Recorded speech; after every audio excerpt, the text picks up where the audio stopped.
We're going to start. It's good to have you back. We're going to continue with the afternoon session. Before, I would like to introduce myself. I am Tabaré Arroyo Curras. I work for WWF as Director of Sustainable Energy for Latin America and the Caribbean. And I am going to coordinate the afternoon session. There have been a few changes in the agenda. Just for you to remember, given the schedule, we have moved the agenda forward. So we will have the panel 2 about supply chains for a fair energy transition. And there's a presentation that I will give, which will be part of the panel. So we will do things more dynamically. The panel now will continue discussing the topics of the morning, and it will address successful examples of how these fiscal policies, or how corporate strategies, or how civil society or non-state sectors can take action to drive this fair energy transition. There will be an interesting panel with 3 specialists. Azara Lopez, Manager of Business Development of Enel Green Power, one of the biggest companies in the world in Latin America, one of the biggest developers of renewable energies. Ariane van Endel, Coordinator of Environmental Justice in the Diego de Medellín Ecumenical Center in Chile.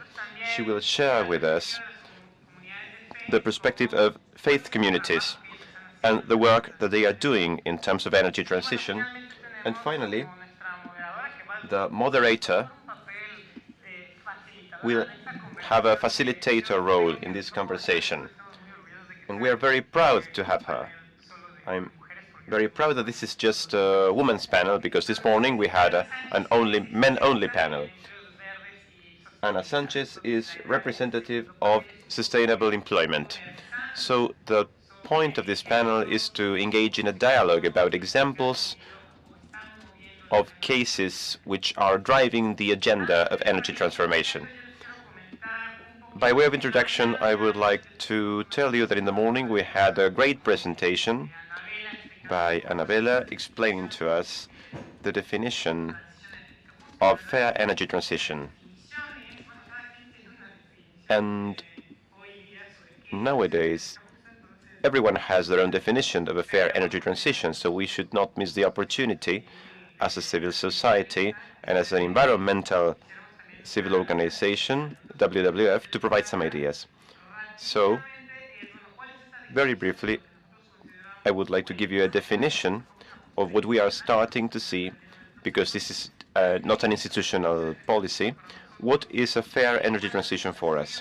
What the challenges are, what the opportunities are, and most of all, what are the levers that can drive the agenda of a fair energy transition.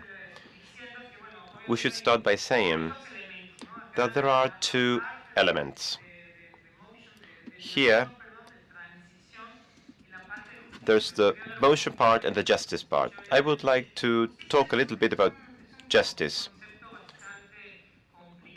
The concept of justice is quite complicated to define. There is a lot of philosophical work about it. Some people consider it an element of social mobilization.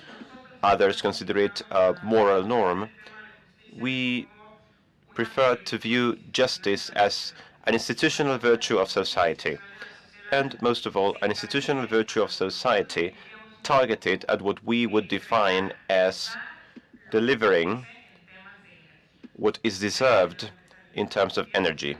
And here we have to start discussing what people deserve. So I think that before we get to that point, we should know what people don't deserve.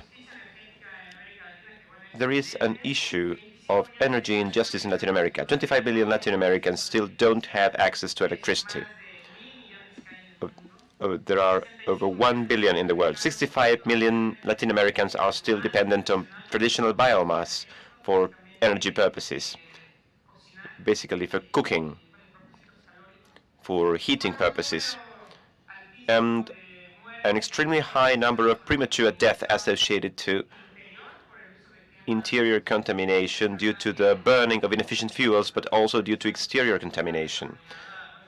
contamination caused by the emissions of transportation and the high-intensity energy sector. However, there is also injustice from an economical perspective, and our partner from the ECLAC was mentioning the inequality in the use of energy at the different quintiles of society. In Latin America, on average, considering household income, 8% is spent on energy. But when you start taking a look at the details of the different quintiles of different countries, you realize that 20% of the population in Latin America basically spent 40% of energy. And if we consider topics like gasoline, that's 80%. And while in the first quintile, people with the lowest income spend approximately 40% in energy, I would dare say, which constitutes basic needs such as gas or electricity. Energy is highly wasted at the highest quintile. If we look at the figures, in Latin America there are countries where the poorest populations spend over 10% of their income on energy. So I think that this is an interesting and important component of what we consider to be the energy injustice in the region. There is a more abstract concept. There is injustice in the distribution of fossil fuels. In some countries, people have more access to them, and so they use them using two arguments. One is the argument of energy security, having permanent access to energy, and second, having a source of capital, source of income. As a result, as we can see in Oxfam's chart on the right, there are countries like Colombia where exports account for a very high percentage, that is the export of fuel. And we can also consider climatic justice. There is climate injustice affecting the most vulnerable people. To give you a brief definition of what climate change is and how it is generated, basically greenhouse gases create this jacket which keeps temperature. It raises temperature in normal conditions in the world, given the accumulation of these greenhouse gases, which are highly associated to human activities. 75% of greenhouse gases in the world are derived from the burning of fossil fuels. The rise in temperature, its current trend leads us to 3 Celsius degrees, which would be disastrous. And if we don't want to reach that point, we will have to start burning fossil fuels. And there are different concepts about how this would be reflected in figures. There's the idea of a carbon budget, that is how much more carbon we can burn to stop it from accumulating in the atmosphere. When you start breaking it down, you realize that if we want to reach the science-based limit that is allowed for humanity so that it will continue in these favorable conditions, at least in Latin America, we would have to stop burning 42% of our oil reserves, 56% of our gas reserves, and 73% of our carbon reserves. So the issue is not just access to certain types of fuel, but those who have the fuel that they could use for development are exposed to a situation where they may not be able to burn them anymore. So the idea of a fair energy transition consists of delivering what people deserve. And in this case, this would translate into solving these system failures.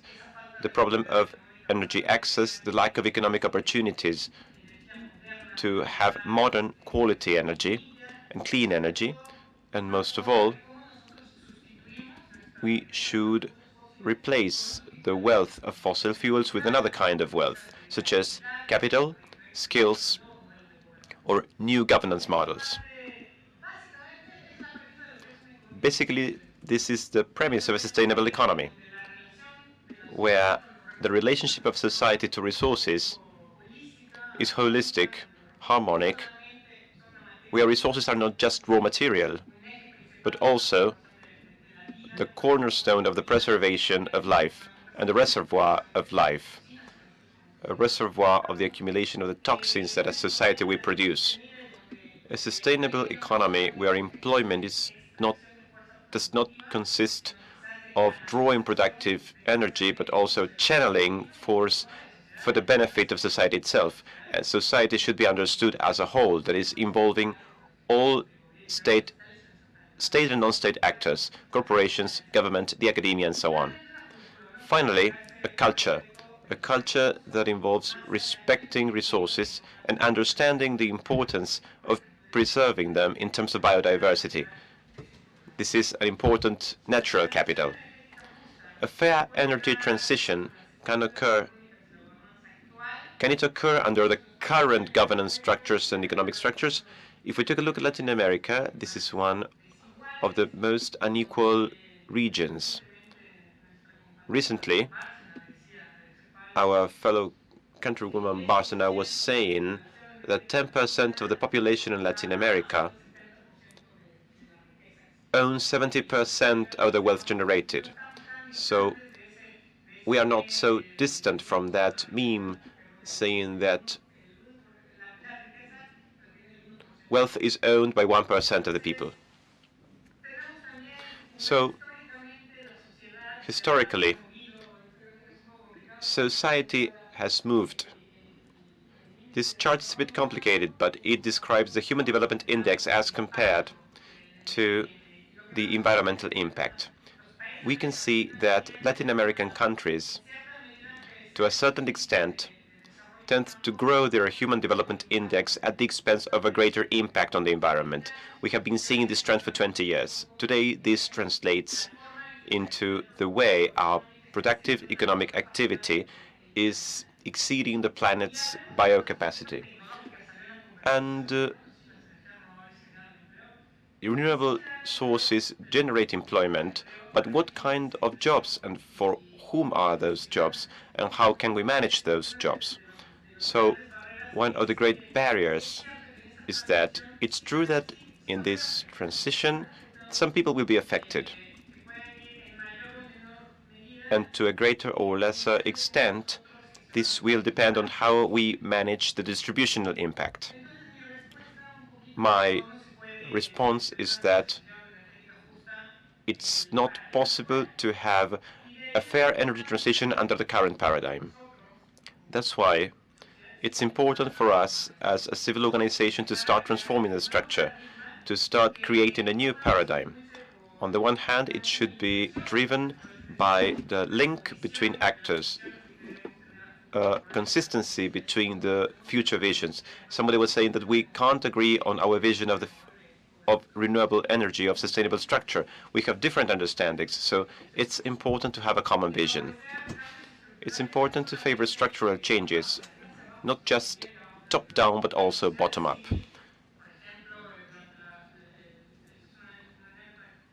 As an anecdote that I think is nice, in South Africa, civil society had a great role to put an end to apartheid based on the creation of organizational innovation and new business models that emerged from civil society. So putting both together and creating a space to deliver forms of participation which enable co-design, co-creation of strategies, we can say that we are rebalancing power. There are specific examples of this. Our colleague Alberto Carrillo will discuss this later. He will talk about the Science-Based Targets Initiative. He belongs to one of the biggest 500 companies in the country. They are associated to a science-based movement. These are corporate strategies that adjust according to the specific goal of limiting temperature to 2 degrees centigrade. The previous corporate paradigm for mitigation seems to be evolving, not just to mitigation, but to mitigation aligned with the climate goal that unites us under the Paris Agreement. Another example that Ariadna may talk about, the roadmap in Chile, one of the groups in society, including companies, academia, and so on, joined in work groups for a long time to develop a roadmap for Chile. 80% has been incorporated by 80% into the strategy of the Chilean government. We can see also things such as delivering opportunities for actors that we didn't usually associate to the paradigm shift so that they can have a participational role, such as faith communities. The Catholic movement is an example. 9 congregations, I think, 9 Catholic institutions have already joined and made a joint proclamation to withdraw their financial assets from a fossil fuel portfolio to invest it in more sustainable portfolios. So what we are discussing ultimately is a new social contract that won't view sustainability as an end, but as a process itself. So what is the purpose of this new social contract? Here we can start talking about the transition. This new social contract contains elements such as co-creating future visions and understanding to our future goal that may give a clear signal to what purpose we should mobilize the money of financing. In turn, it should give us a signal of where we want to create these capacities that will support the transition. And finally, they will drive not just cooperation among different players with a view to fostering the transversal nature of sustainable development. It's not just a change of the energy paradigm, but also a channel to leverage these new sustainable development goals that we are talking about. The transition theory is very simple. It's not that simple, but basically it consists of moving from state A to state B. It involves many things. It involves a political, scientific, cultural paradigm that can be driven by technology innovations or by disruptions at a macro level. I think that the German example, even if it dates to many years back historically, it stems from what happened to Germany in 2011, when the Fukushima collapse occurred after the earthquake and the subsequent nuclear risk. That caused an anti-nuclear movement in Germany. To a great extent, it had spent many years trying to stop the expansion of the nuclear power. That had a strong implication in the elections that took Merkel to her second term in office. So it's remarkable how something that happened in Japan had an effect on something that happened in Germany. And nowadays we can discuss how the Trump phenomenon is impacting on many other things. So the key point is we, as non-state actors, don't have to wait for external factors to come in, and we don't have to wait for great technology. We can start doing things now. And many of the things that we can do are these. To start creating businesses based on the pyramid, there is a 4 billion captive market currently in which we could have a sustainable model. And it would be an interesting economic tool. There are about $1 billion that are captive and that are not being used because there is a culture of waste. Also, community action can be boosted. The REM 21 interestingly explores the possibility of communities to participate in electronic auctions. Also, how to boost climate resilience to create value from local factors. Certainly, with examples throughout the panel, we can discuss these issues. To summarize, what is our definition of what JET is? A fair transition. we should speak about what people deserve, and we think they deserve is clean, affordable energy. This cannot happen in the current state of affairs. We should rebuild the social technical paradigm. This social contract is not abstract. There have been actions by non-state actors of this social contract without having a clear view of what it is. And to speak a little bit about my organization, WWF, in this regards, vision is this. As you can see on the screen, as players of the civil society, how can we contribute to increase the commitment of the business level to reduce its carbon footprint, and how we can enable civil society and academia so that they strengthen this energy culture that is needed for the 21st century and beyond. That's all, I believe. I will not open the floor for Q&A. I, however, will give the floor to my fellow panelists. The floor is yours. Let's move on to the debate. So I'll be managing the debate. Your presentation is excellent. I wonder whether we will be able to solve the problem we have by giving concrete examples. Perhaps we have ideas rather on what works and what doesn't. And one of the issues that we'd like to discuss in this panel has to do with the chain values and also related to the how, to the fair transition. And we've talked about it, and there are important things that we've considered: training, dialogue, access, but not so much how. And so how we put this into practice. First, I'd like to ask you, so you work in green power, that's right? And as I said, the good guys, and you have a lot of experience in Latin America about the development of all kinds of renewable energy.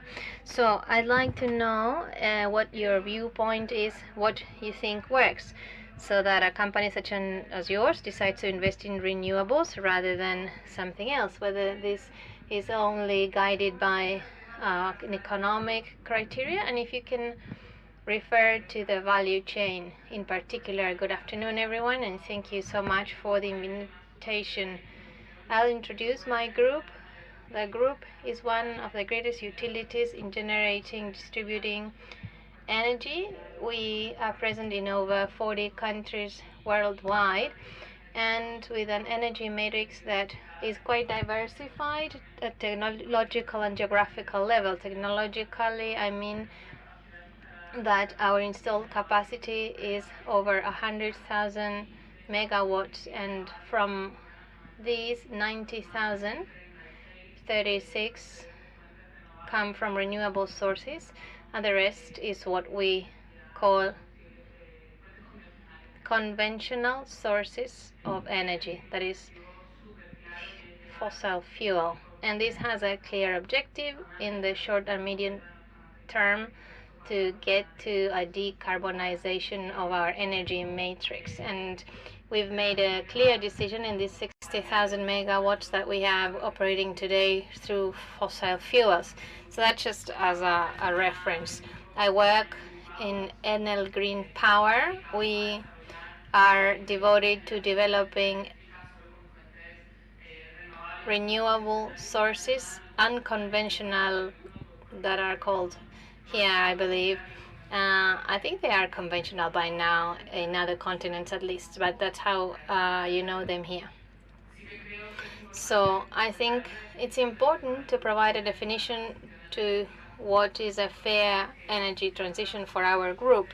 We believe that it's a movement to a society 100% free of carbon emissions, in which we can reach a balance amongst environmental benefits, economic benefits, and human benefits or social benefits.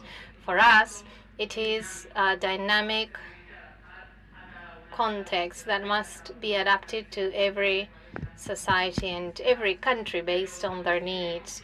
What we believe is implicit, though, is something that is called a creation of shared value. It is actually a concept that within the NL group is part of our development process, construction and operation and maintenance of our project. What does this consist of?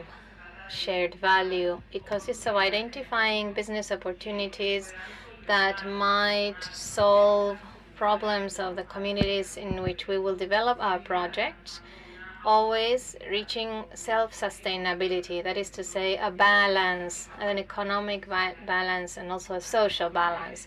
For us, it is quite clear that renewable will have an essential role in the energy transition, and that part of what was said before, we believe, due to a paramount cultural change, but especially a change in terms of the generation and consumption of energy. We therefore have been developing this energetic transition of our matrix as the NL group into 100% renewables sources through 4 pillars. One, evidently the development of renewable projects that are unconventional, but hopefully in a decentralized fashion. That is, that we need to generate energy closer to where it is consumed.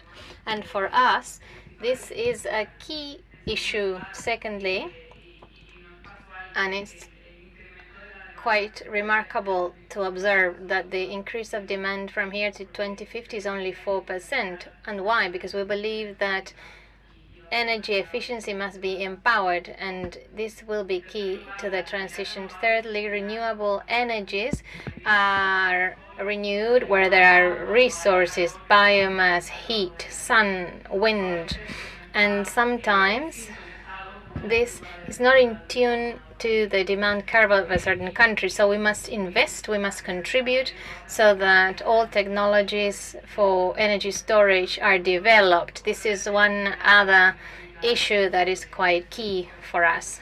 And fourthly, at the NL Group, we call this a digitalization, and this means the modernization of the distribution networks for transporting energy, and also have a greater traceability of consumption and be more connected to demand generation. For us, there are certain key opportunities and challenges that are very clear related to this fair energy transition. First opportunity, a greater job creation that is net in the sectors that today are the greatest job creation sectors: farming, transport, and building. And we must contribute so that this job creation is a job that has greater quality over time. And we'll discuss what kind of employment is related to renewables. Another opportunity that we see is that renewables in this transition process is what we call social inclusion. So with renewables, we can offer energy in areas that are not interconnected.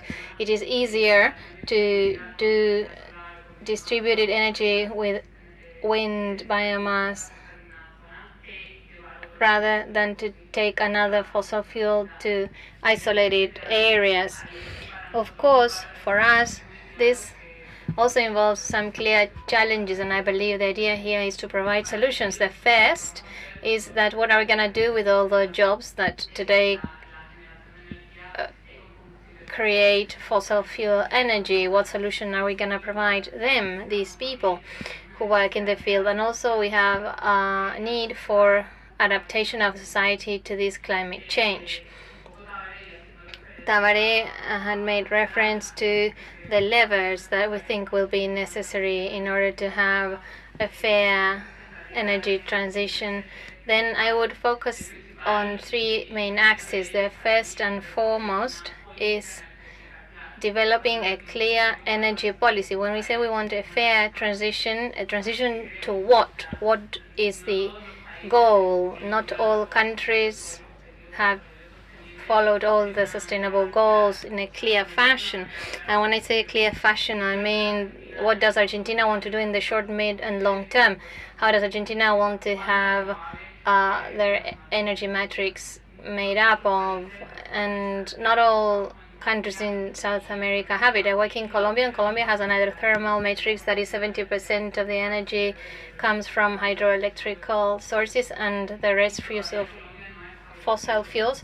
And still Colombia hasn't set goals or hasn't created its energy matrix for the short medium term. So there's a lack of a clear energy policy. So first lever or leverage point for long-term policy. What should this energy policy be made of apart from quantitative objectives? It should have mechanisms that allow for the entry of renewables in this matrix in a way that is competitive.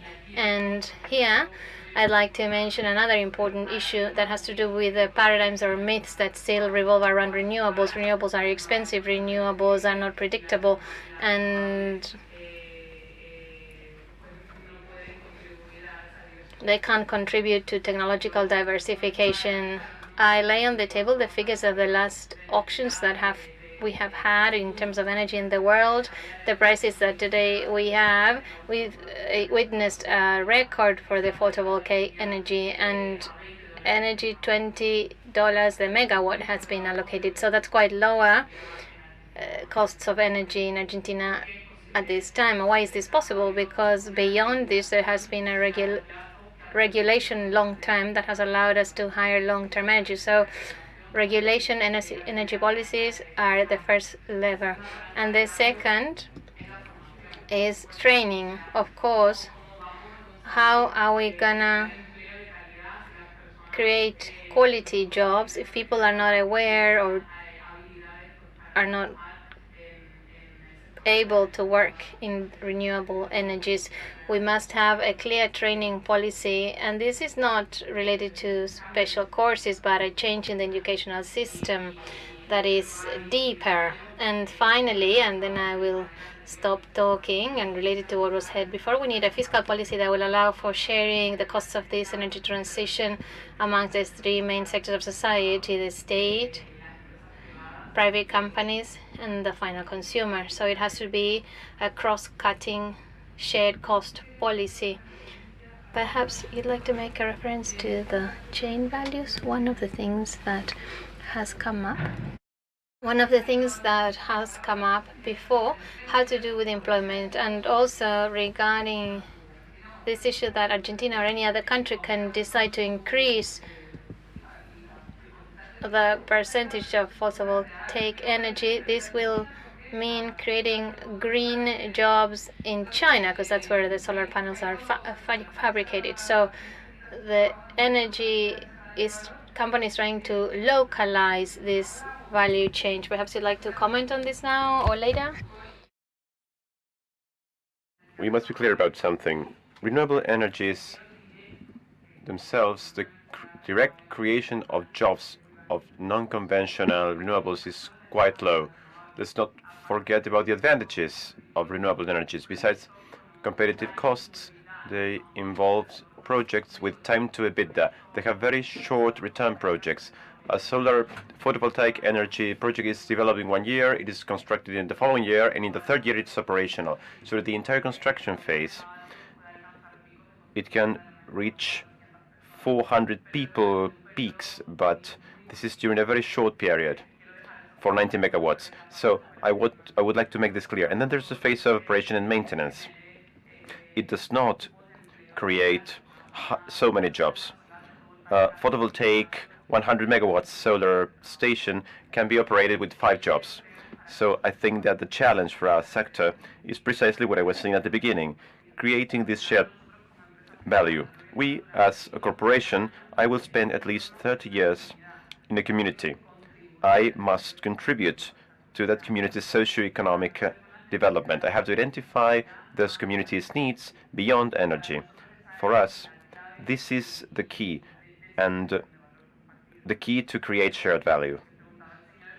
What the gentleman was asking this morning, what happens with Argentina? Are we going to develop 1,000 megawatts of photovoltaic solar energy in the next 5 years? But those 1,000 megawatts won't come from panels manufactured in Argentina. Probably not. But the fact that they are manufactured in Argentina, Brazil, or Uruguay will depend on the existence of an economic group that wants that business to be self-sustainable. Why do we want a factory of solar panels in Argentina if the social, regulatory, economic policies to install that power won't be developed? I think that we should also be aware of the relationships among countries. For example, why does Brazil have so many factories of air generators? Because within the long-term hiring mechanisms, there were incentives for the national component. Any company that wants to bid for a long-term energy project has to say that 40, 50, or 60% of the investment will come from a national component. Perhaps that national component is not manufacturing the air generator, but it may be the civil works, the manufacture of the cables, the labor during the construction. That is, these are indirect jobs that I think we should consider and not lose sight of them. Well, this is quite a controversial issue when we talk about green jobs, because, as you were saying, if you take a look at the value chain in this globalized world, especially in the energy sector, you see that a great part of jobs are being created far away from the point where the energy is being produced. What I can contribute to the topic of the local content, most of the countries where renewable energies are being promoted, these criteria are being set in motion. This means that part of this production has to occur in the place. This is what's happening. For example, in South Africa, where there is an industrial policy that supports the renewable energy sector, because in South Africa they want to become the leader in the manufacture of that part of the world. These criteria are being successful, and they are being successful at creating jobs, but creating manufacturing jobs require training measures, as well as many others, which do not happen just as a result of drafting a law that says that you want 60% of the content to be local. In other countries where there is no work in industrial policy and they are trying to open the regional market, this is simply not working. So, from the point of view of the green employment policies, it's interesting to see how the supply chain works to maximize the creation of jobs related to that. So we will continue discussing this issue, but before this I wanted to give Ariane the floor. You come from the sectors that Tabaré was talking about, the new sectors, those that we wonder, what are you doing here? Why have you come to a room where we are talking about climate change? This is related to faith communities. These are communities that from different religions have become active over the last years, and they are working to mobilize collective and thought and reflection about the other development paradigm that we need. So maybe you could tell us about your experience, especially in regard of what is working and what is not in this transition. Hello, good afternoon, everyone. It's always funny how I feel in these spaces, rather strange. Faith communities. Who are those people? And now I am part of a panel about about value chain. So I'm going to talk about more about value changes, because you have worked for more time than just 2 or 3 years. But there are faith communities in all the world, and they are thinking about ethical changes, value changes, spiritual changes that we need to motivate and be passionate to reach a different development model, a different way of living. This is related to topics that have nothing to do with the market. They are related to our culture and beliefs about what is our purpose in this world. Individualism, consumerism, the, the yearn for luxury, selfishness, greed. These are all more spiritual, religious topics that are being considered in the world's religious and philosophical traditions. We believe that we can make an important contribution to that cultural change that is required. I represent here an international network called Green Faith.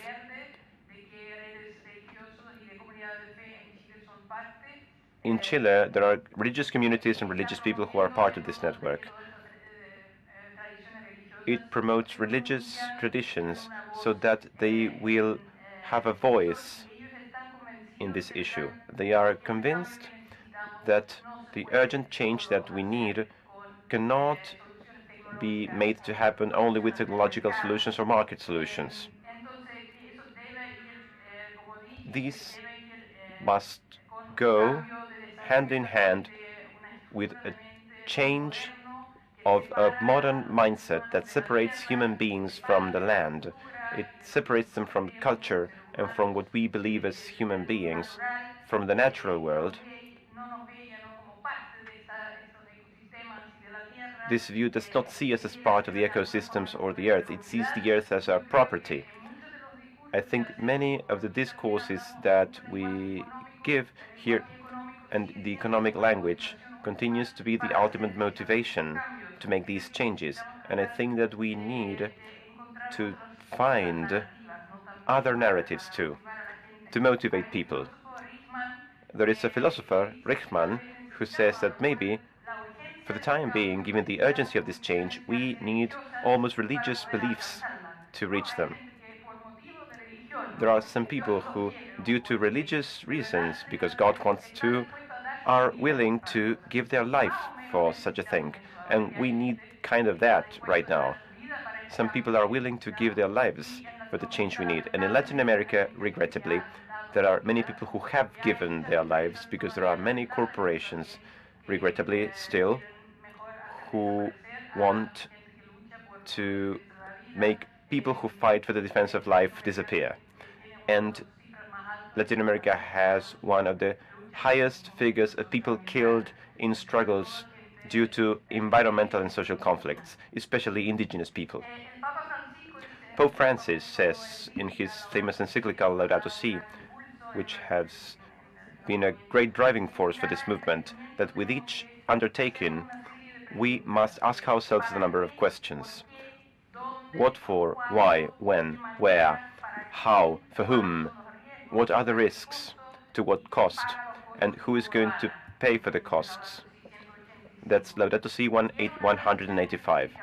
In an energy transition, for this transition to be fair, I think that the responses must be different from what I usually hear when I hear the government companies in Chile.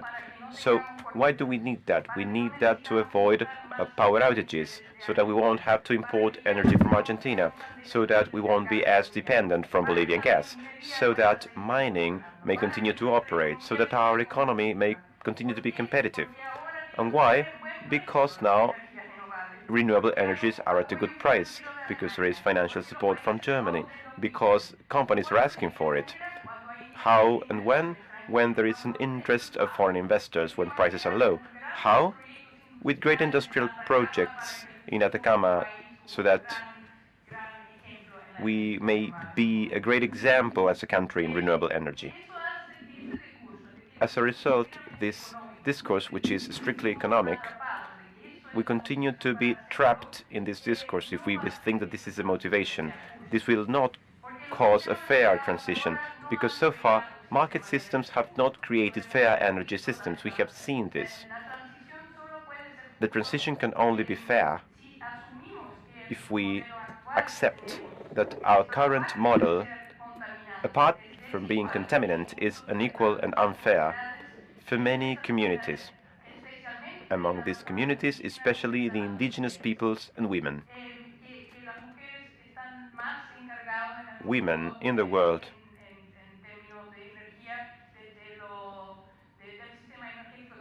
are in charge of the household energy system. They use energy to cook. They use energy for subsistence needs. So, in practical terms, when we discuss what for, we have to talk about gender, health, decent jobs, education, and most of all, about a deep desire that we and the coming generations will continue to be able to live in this planet in decent conditions. So we need to make everyone involved.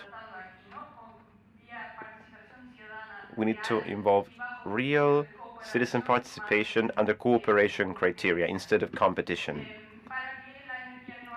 so that renewable energy will be affordable for people of communities who are paying too much now in Chile to have access to it. So, what are the effects of the role of the communities that I have seen? The role of faith communities is training and incidents. We have an ecumenical coalition for the protection of creation in Chile. They are developing many workshops, talks, raising awareness, creating debate spaces. First in our own communities, and then we are trying to make links with other movements and with environmental movements.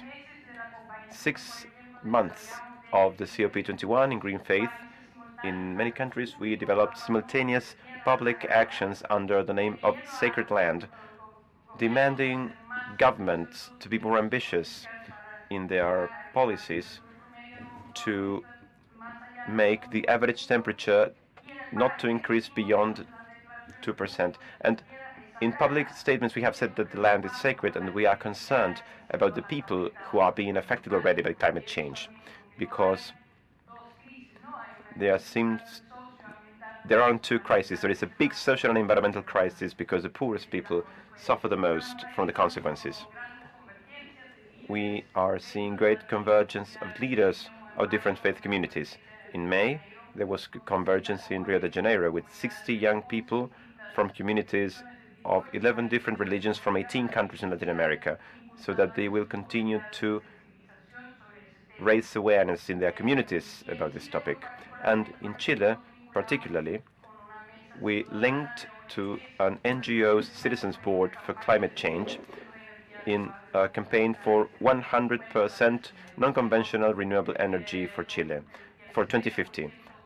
The government wants 70%, including the big hydroelectrical companies that create many local complications. So we are trying to create a platform of organizations to drive this demand. What we see, I will discuss the problems and then finish. What we see is that raising awareness is not easy. The cultural, spiritual change takes time. But in general, when people see what climate change means, what we are doing with the Earth, are quite motivated to do something. People want to do something. When you talk about this topic, and this becomes part of education, people are motivated. But many steps need to be taken before you do something concrete. That's the chasm between government, corporations, and the common people who go to church every Sunday. They say, okay, we want solar panels in our churches to set an example for the community, to mobilize the neighborhood. But where do we go? How do we do this? Should we go to the municipal government? But the municipality has no money for that. Maybe there's a project for the government, but the government says, well, no, we won't help. So we have to contact the company directly. What does this mean? How much does it cost? Are there any subsidies? There are no subsidies. And there is no information. There is no roadmap about how to do that, at least not in Chile. And I have not heard about any other churches in Latin America which have done that. I know that there is a church network in Germany who want to reach 100% non-carbon energy by 2050, and they are using municipal subsidies, help from the government, and they are changing their entire energy system. They are even insulating their cathedrals, which is quite impressive. But in Chile is a centralized country which supports the free market mechanisms and the interests of big electrical conglomerates to the detriment of a clear planning of the government about building a mesh instead of a central line in Chile that runs across the country. The country is dependent. It's quite vulnerable to power outages because one point it has a failure, the entire network has a failure. So many projects are developed for big industries, for mining, but nobody wonders why so much mining? Why the entire idea of the paradigm is different. So I believe that creating forums for debate where the different parties meet is key. Tavares said that this 2050 government plan, and we've complained about it, it was a round table where there were some people, but it wasn't a participatory process. So two people are invited who are very prestigious within NGOs, and they considered civil society to be present, but there's no debate at community level, or it's done online 3 days prior to the delivery date on summer break. Chile is really good at making things look one way, but for them to be really another way. So I would say that real grassroots participation, community wasn't involved. Mass media is privatized. No one ever speaks about climate change. And there was a right-wing candidate, and he was clueless when they asked him about the Paris Agreement. He had voted in favor, and he didn't even know what it was. And now everyone is talking about climate change. And I thought, now they need an example of the ignorance in order to generate citizen debate. So there's a lot to be done here.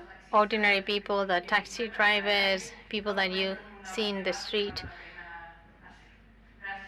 need to have a place where to debate these issues.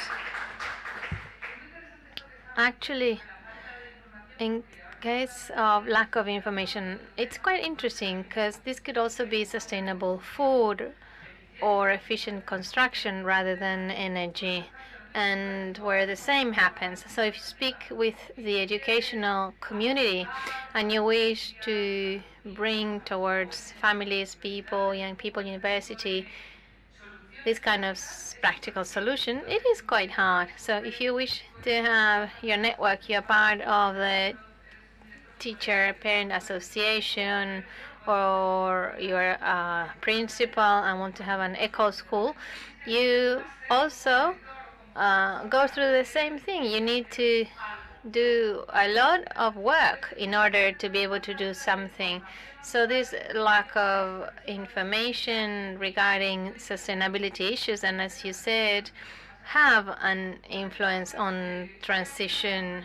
I will give the floor now, but before, I would like to ask you, ladies, one of the things that we commented on while preparing for this session, it had to do with the transformation of energy system such as we know it.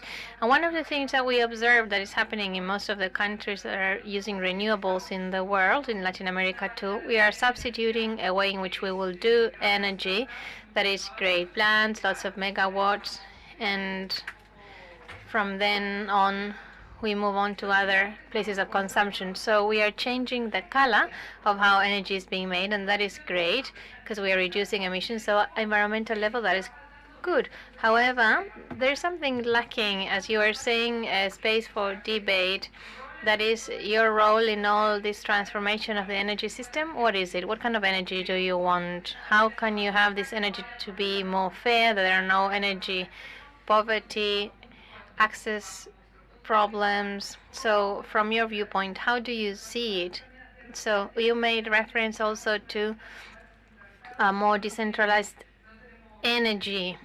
Otherwise, there's no success involved. So, are we getting this transformation to come from within, or are we happy with cosmetic changes? Whoever wishes to take the floor is welcome.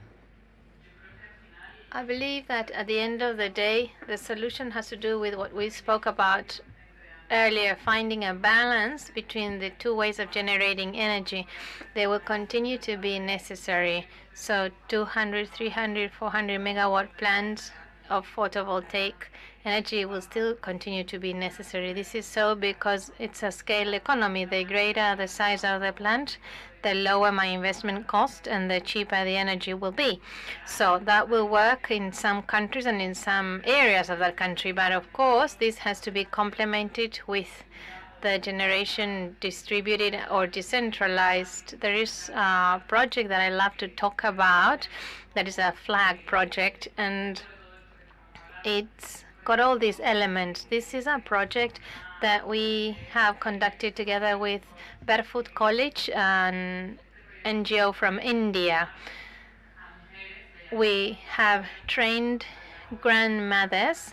They are women who are grandmothers. Maybe they are only 40 years old, but they live in isolated areas. So we train them for 6 months in India, and we teach them to become solar engineers. They learn to install a solar kit in the homes in their community, and when they have received training over the 6 to 8 months, they go back to their communities. They are communities that are completely isolated, indigenous communities that today have zero access to electrical power.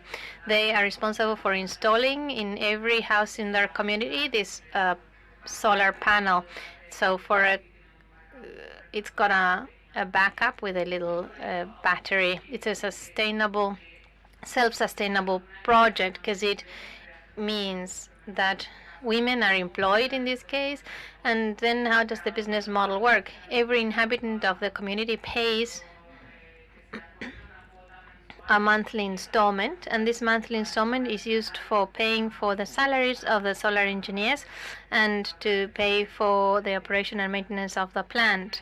So it is something that we've been doing in 8 countries, 6 of them in Latin America, and we believe it is a great example, very efficient example of what this transition would mean into a fair energy. So we need a balance. We will continue to need macro plans, but also it is possible to reach these godforsaken areas with the generation of self-generated projects.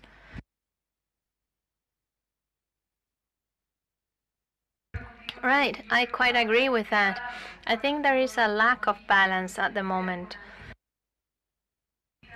And I think it has to do with political will, with the idea, at least in Chile and in many other countries, I believe there is a fear of the people, a fear of citizens on foot. And from my experience, I am Dutch. I believe that in Europe this doesn't happen so much because of a lot of factors related to history. It's not an accomplishment in itself, it's just a cultural thing.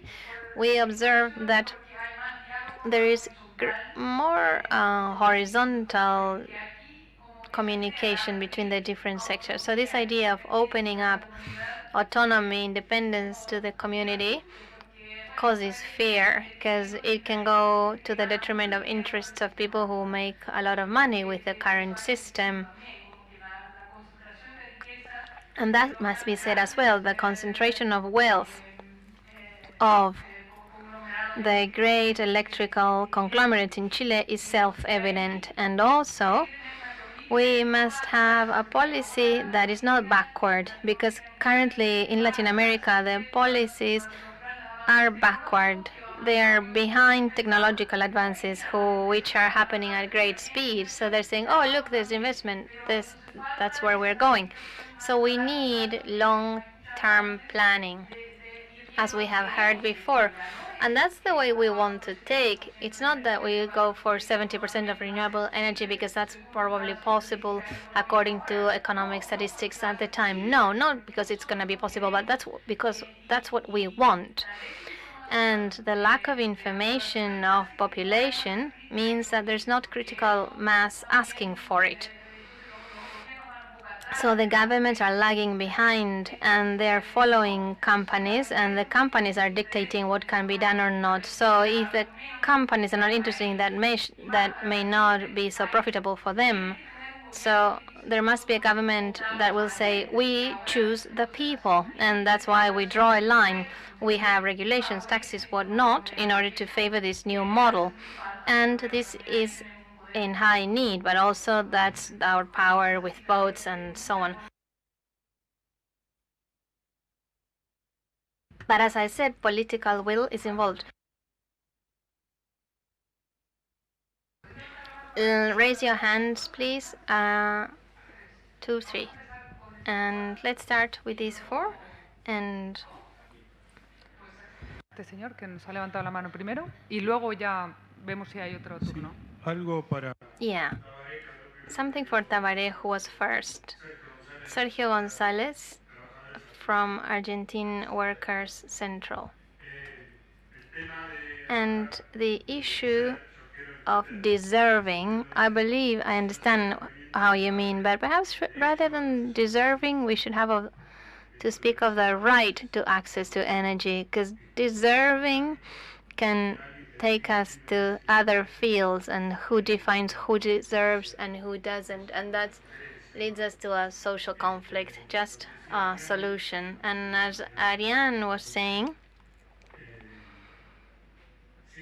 yeah, we believe that to leave it in the hand of the market, there are serious studies by scientists who work for the United Nations on climate change, the evolution of the market model of post-war until now, how it influenced the increase of greenhouse effects. And if we live in the same market, the solution it provided of the conflicts, and we collaborate from consumption, then it'll be quite difficult, and we will have to intervene from the political definitions that mustn't be ruled by the market, and that we have suffered, at least in Argentina. We have a lot of experiences to this. I come from Patagonia.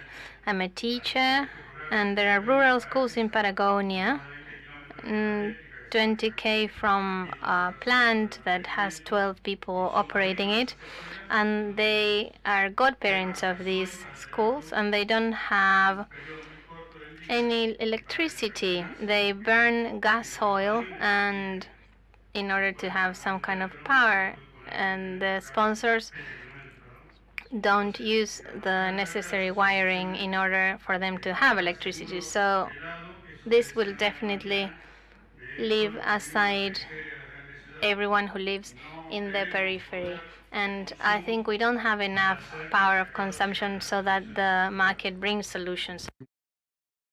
So I think that we need more global perspective. So the question is, isn't it convenient to express this in terms of rights, such as water, education, so that they won't become market goods? We're going to entertain several questions, and then I will give the floor to the panel members. The lady here.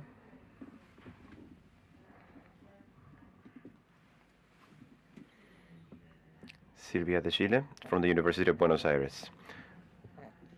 Some magic words to see if we can express some things positively. There is permanent talk about the generation, but my great concern is demand. So this thing that I call replacement theory. Now I have oil or gas, and then I will have air, wind generators, and that's not the only thing that we have to do. We have to produce a different habitat with different mechanisms, with a different production that should be local in either way. It should not be imported. I just have to train my resources to produce an industrial, residential, or transportation habitat where I live and circulate and produce and educate. And I am healthy. That's local. That should not be imported or purchased or changed or replaced. That's a key point. This leads us to another interesting word, which is democratization of the use of energy and energy availability. If I'm thinking about generating solar energy, that's okay. But if it's far away, only God knows what will happen in the way. If it's on top of my roof, that's a different story. But if I have a neighbor who is obstructing the solar panel, that's a problem. That's called a right to the sun. We worked about that in 1986 when the new capital city of Argentina was in project. The right to the sun. The Swedish people came to see what we were doing. The University of Stockholm invited us to talk about that. Solar energy at an urban scale, at an urban production scale. Democratization, access for everyone, with no need to depend on a big industry. National production, because we are able to build solar panels without having to purchase them from China. Of course, they are 3 times cheaper, and so we will stop producing them. Uruguay is very small, but has more production of solar collectors than Argentina. Brazil did not allow the Chinese collectors to enter their market, but it produced Brazilian collectors. So what are we doing? And it's local. I don't know. I have been working at the University of Buenos Aires for 32 years, and we started discussing this in 1984 after the military dictatorship, when the university was reorganized. I think that finally, this is about to explode.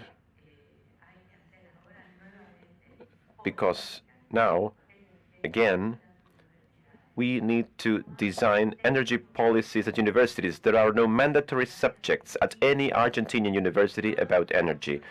All of them are optional. There are no subjects about renewable or efficient energies. We made a survey, and that was one of our sad findings. So since these are optional subjects, now the Ministry of Energy is asking universities what they are doing with their curricula. There is so much to do that there's no time. So let's not stay still. Let's not consider a new dependency, because the first people who started working on renewables were the oil companies, but not now. Okay, so did you have a question too? Okay, a short one, because it's a very short one. I am worried about employment and the difference between quality and quantity, as far as I understand. The suggestion is that you can use local employment for the roads, for the support to the photovoltaic cells, but at the end of the project, there is no local capacity to replicate the experience, because at the end of the road, you're still dependent on technology and financing. As when you started the project, you have renewable energy, but obviously it has a cost. Thank you. We have a couple more questions. Let's listen to them.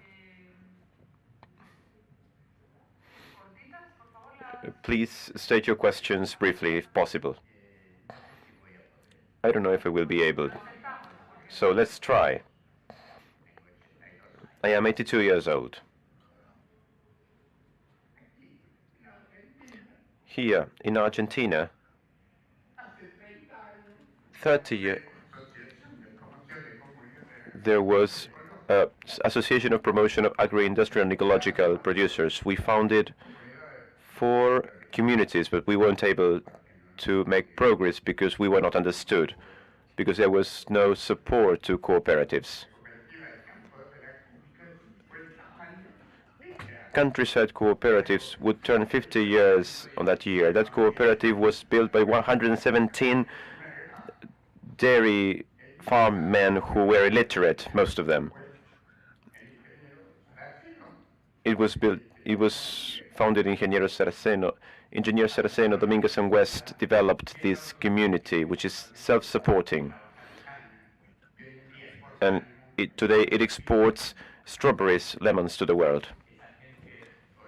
Today, these people are a population of 2,900, but Argentina progressed backwards. We built the railroad, which takes many more tons per kilometer than lorries. We built over more than the 40,000 kilometers of the railroads that we have, and we have ports that were free from Bolivia in Rosario. And from that point, the railroad started, which was managed by Pablo Nogués, with benefits, and the benefits were distributed among the staff. With what was produced by that railroad, we bought the Córdoba Central and the Neuquén railroads, and development went backwards. The railroads were built, and the use of the lorries was promoted, and roads were built outside towns, and the towns were left without the business of the people who went by. That happened in Argentina.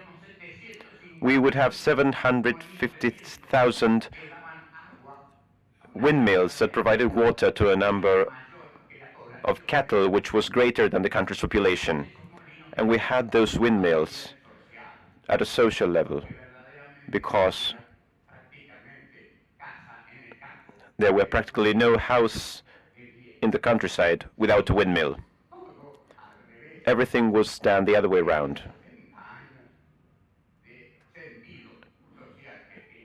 In the 60 years of social sense that I have, I was the Secretary General of the Cordoba's University Federation. I am a mechanical engineer, and I did 4 years of aviation engineering and 3 years of social psychology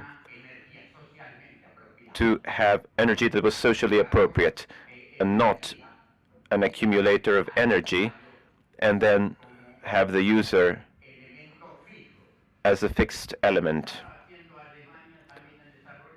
As Germany was developing alternative energy, he who can have wind power or whatever in their territory, measuring the amount of air and wind, the distributor has the obligation to purchase the excess energy 10% cheaper than the price that he sells it. So in that way, the benefit is distributed in society because all of us can be generators of more sources of energy, and solar energy and the energy that is lost. There is no more irrational way than the internal combustion engine. I worked in an experimental institution and I designed workbenches for engines in Argentina. I worked in a farm for 6 years.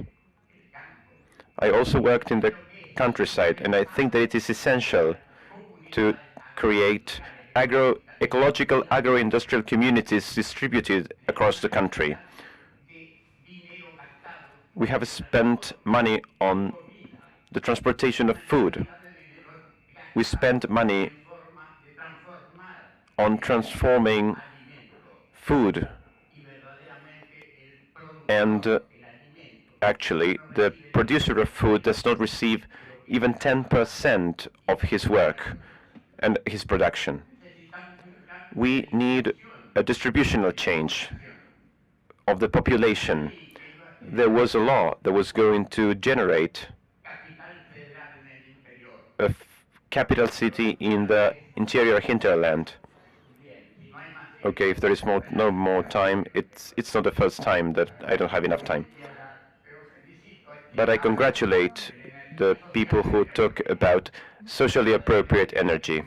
We truly have to change the culture. We have to change the way we Argentines treat ourselves.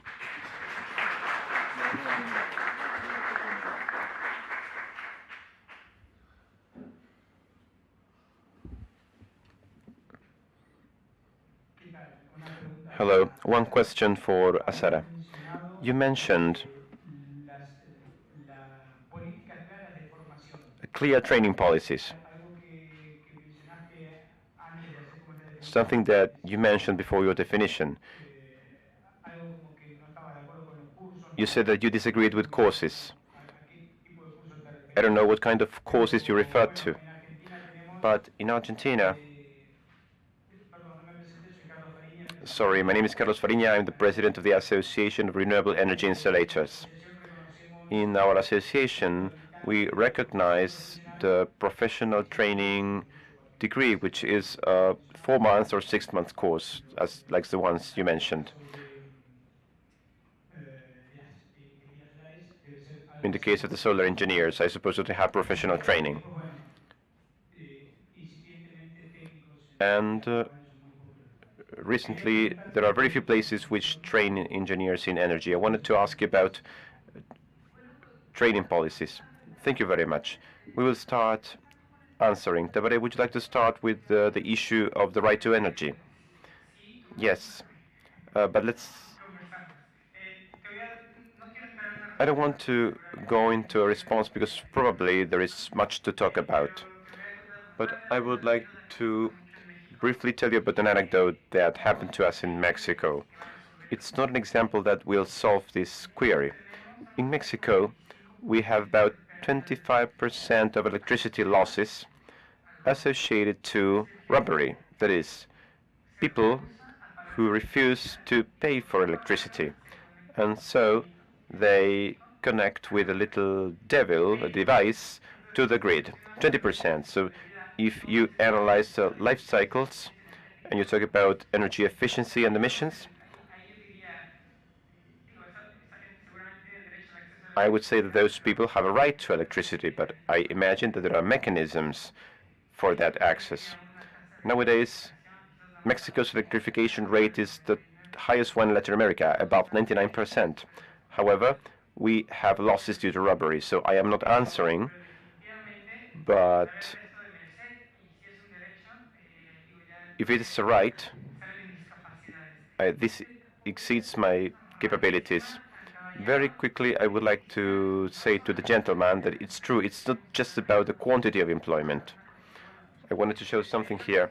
The employment generated in the renewables sector, there is direct employment, there is indirect employment, but there is also induced employment.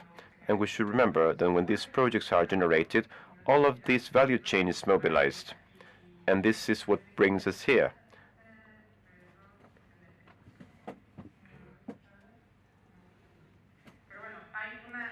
But there are endless jobs that are generated by the different technologies in terms of project management, maintenance, financing, marketing, beyond installation.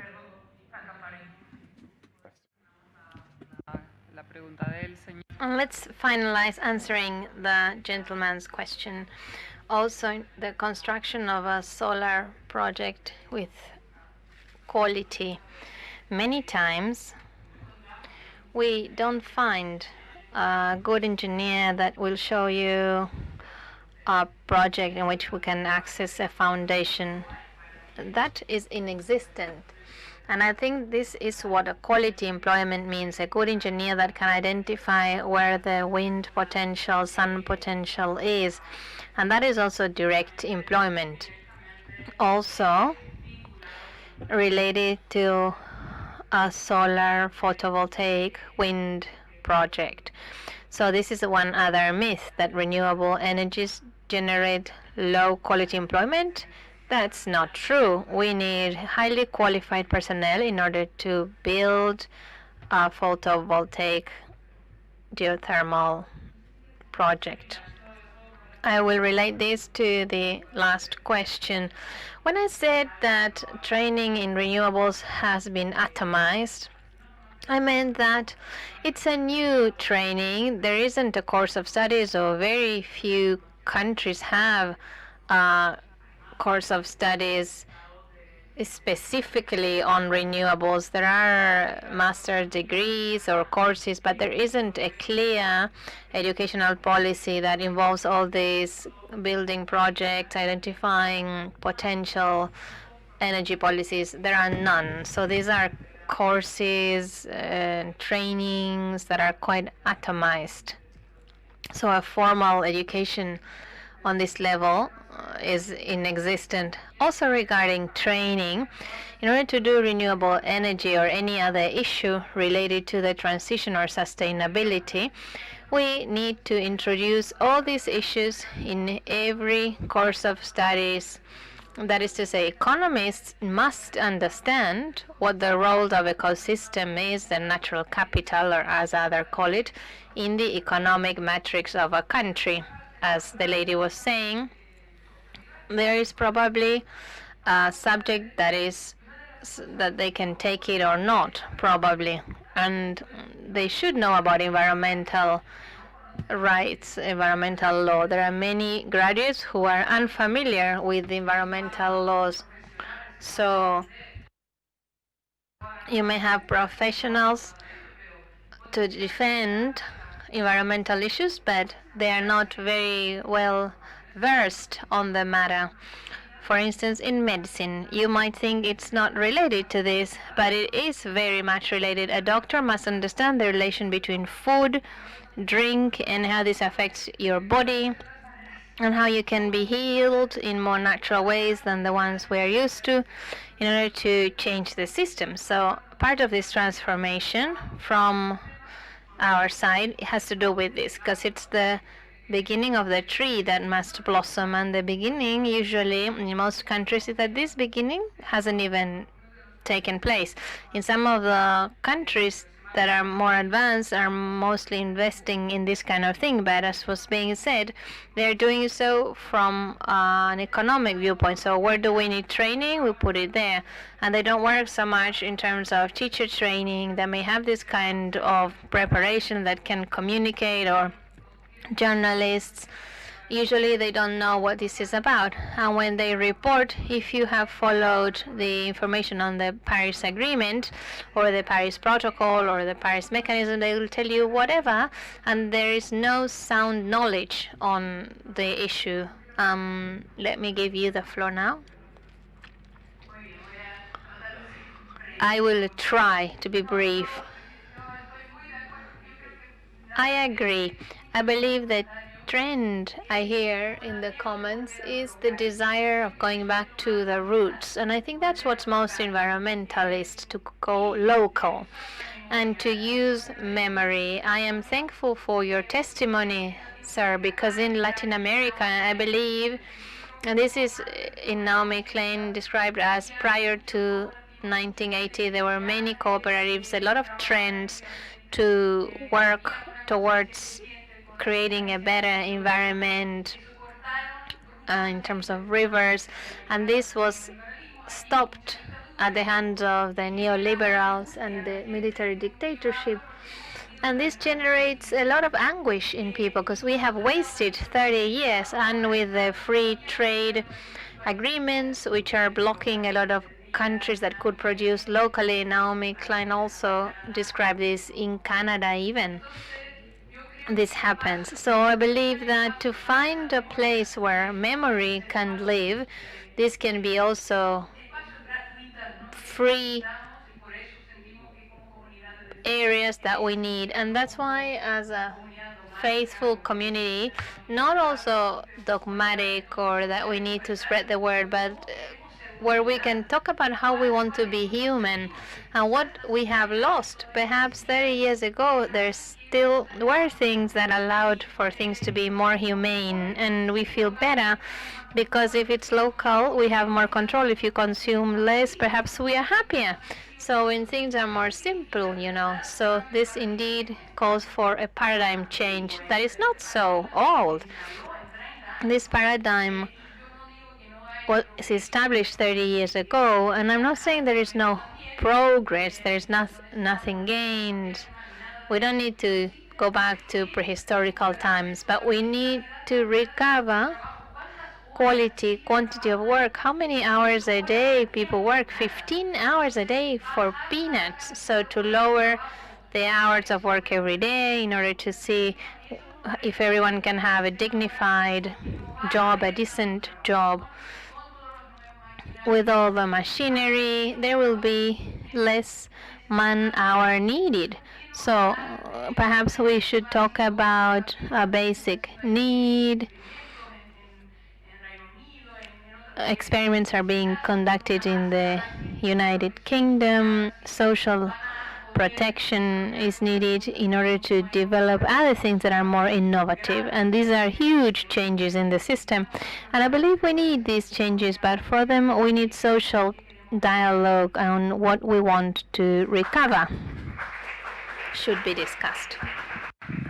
Déjame solamente terminar. May I close saying that some teachers in universities in Europe analyze the factors that lead Europeans involved in green issues to get involved. I'm speaking about sustainable or shared mobility, eco-food, eco-clothes, and many of them said that they wanted to participate because they wanted to create a community, to be part of a community, and by being part of this local activity, for instance, these coffee shops where you can go and have your things repaired, that meant that you were more familiar with the people who lived in the hood, and before this wasn't possible. So this was a way in which to make more community, and this has been the greatest motivation. Not so much saving the planet or climate change, but to get to know the people around and to lead better lives. So that's what we're saying. Tabaré, then I'll give you the floor. First, let's hear it for our panelists. Thank you so much. And may I propose the following? We should break for coffee now, but perhaps we should end this session of chain value and the translation of energy into productive activity with the presentation of Alberto Carrillo, our colleague. That will be very brief, and then we will go for coffee. We must finish at 4:30 sharp because we need to leave the room. So do we agree? Can we stay for 15 more minutes, or you need urgently to go for coffee? Thank you so much. I will introduce him briefly. Alberto Carrillo is the member of WWF International, former director of corporate relations for WWF International, and currently he's the leader of the new practice of climate within WWF. So please, Alberto, our mate, you can take the floor. He's a senior advisor on climate and business, the leader of science-based targets, climate and energy practice. So I hope my presentation doesn't make you need coffee desperately. I will stand so that I can see you. My name is Alberto Carrillo. I work with WWF based in Mexico, and I work with the private sector on climate change. And in order to give you an intro on the issue and the speech, we have mostly focused on the energy sector, and that's, of course, makes sense given the nature of our dissertations. But what I'd like to talk about is what happens to the rest of the economy, what happens to the rest of the companies that are part of the economy, that are the main users of energy, and what are their role in this energy transition that is fair. So this is what the presentation is about, and there is a good context having heard previous presentations, so I will not stop there. But it is quite clear then that within the many factors that drive this energy transition, one of the most relevant currently is public policies at international level, the Paris Agreement, the Sustainable Development Goals, and we have a clear target. We want that global warming does not exceed 1.5 to 2 degrees Celsius by the end of the century, and that basically for us means to stop using fossil fuels, which has been the engine of our economy for the past centuries, and of course framed within the context of the fair transition and social context per se. So the political context, I believe, is quite clear. I'm not going to delve into this. Let me talk about the scientific context. I've already talked about the carbon budget, and I believe that for many of you it is quite clear. Let me ask you, who is familiar with carbon budget concept? Show of hands. I will try to walk you through it. I hope there are no scientists here, or they will have my head on a platter. Aha, you, okay, so I'll know who it was. This is an oversimplification. So just to give you an idea for you to be familiar with the issue from the last panel on climate change at intergovernment level. Basically, what this explains to us is that the climate impact is proportional to global warming, and this warming is directly proportional to the level of CO2 emissions. In order to simplify this, it would say as follows. Imagine that we have a bucket of water, and this bucket of water, the level of water within the bucket is the amount of emissions that we have placed in the atmosphere. So the impact on climate change is proportionally direct to the amount of water within the bucket, right? And in order to continue with this analogy, the emissions that we put in the atmosphere every year is the water that comes out of the tap. So basically, this is a very, very simple way to put it. IPCC report basically said this with other words. So with this analogy, what is clear to us is that in order to fulfill the Paris Agreement goals, be it 1.5 or 2 degrees or somewhere in between, what we must do is to close the tap and stop issuing carbon dioxide, greenhouse effect gases, and there is a top quantity of emissions that we can discharge into the atmosphere before getting to this point. And the point is the same. That is quite clear. We, as society, as economy, must stop issuing carbon into the atmosphere into the next 30 or 40 years. And what changes is the speed in which this transition will take place and how many emissions can we place in the atmosphere in this trajectory.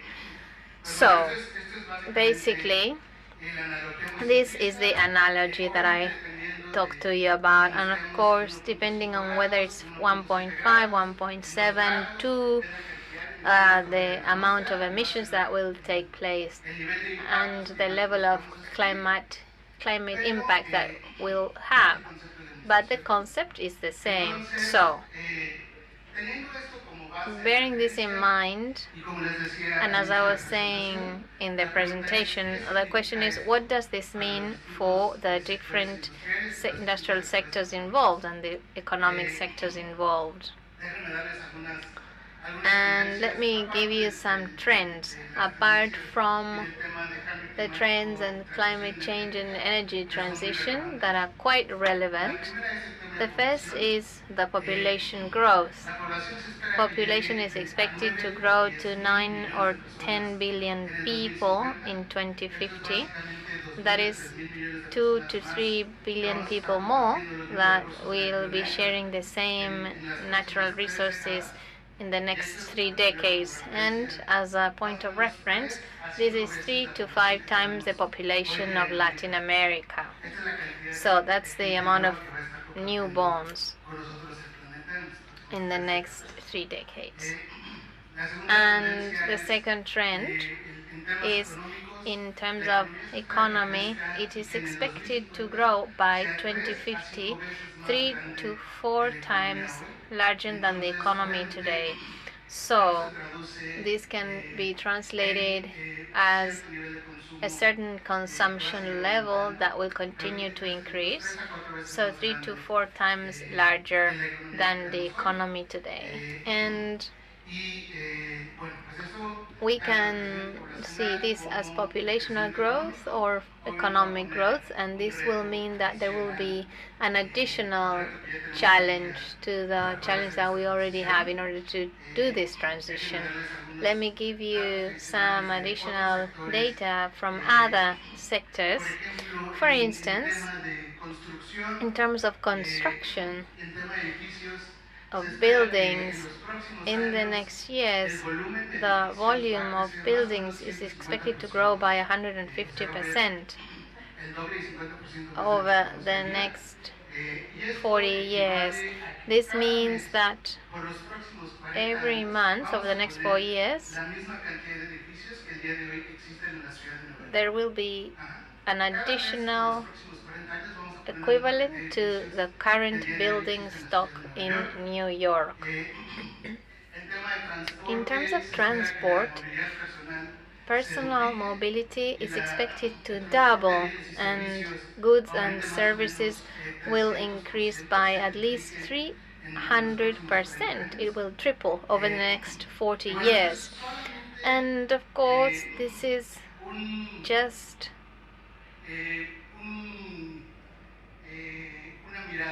one overview facing all the challenges ahead. And of course, in this period, the main challenge will be that we must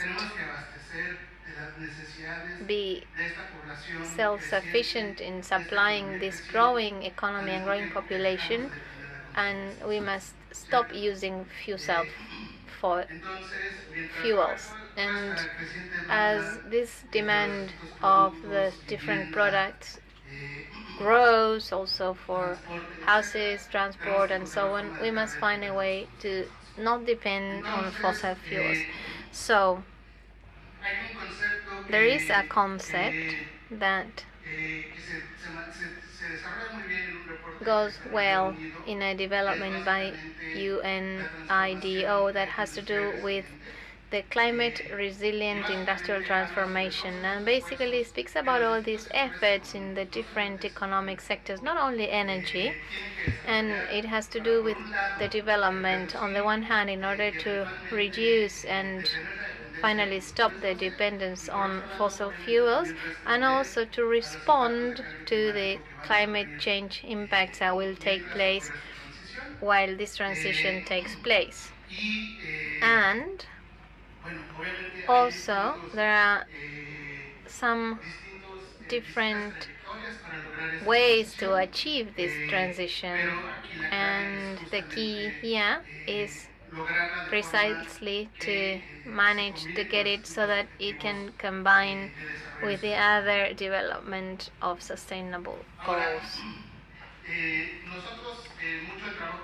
One of the things that we do with the different companies and sectors has to do with helping companies to identify what these pathways for transition.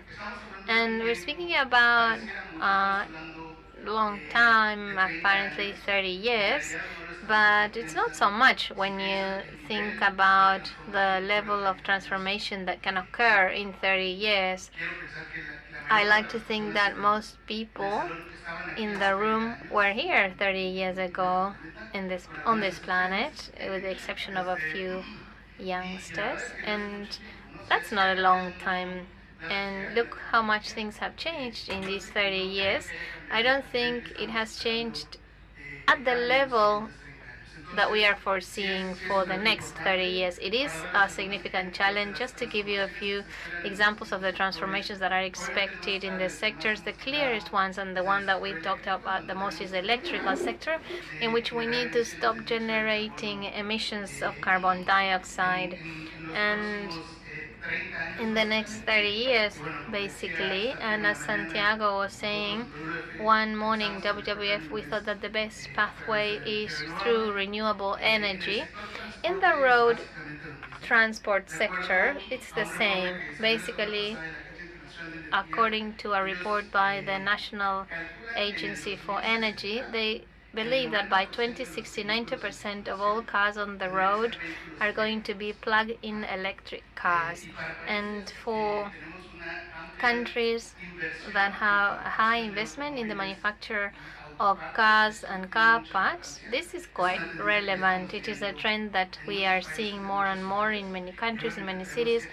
And of course, we need to transform these economic sectors so that they are ready for this transition. In the industrial sector, 80% of the direct emissions also will disappear. Those related to power processes, as well as those related to chemical processes such as cement and in the steel industry. Of course, the companies must stop using energy coming from fossil sources and transfer it into energy that comes from renewable sources, and also to plan their value chains in terms of the products they sell towards the new economy. So this is just an example and a quick summary of the kind of transition that we're talking about. And now I would like to refer to the work that we do, and also I like to speak of what we do with companies. And where we would like to take the next steps of planning with the different economic and corporate sectors.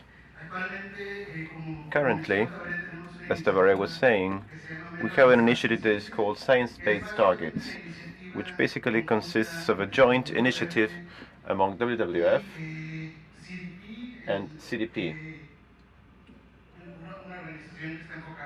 an organization that focuses on reporting on emissions, the World Resources Institute, and the United Nations Global Compact.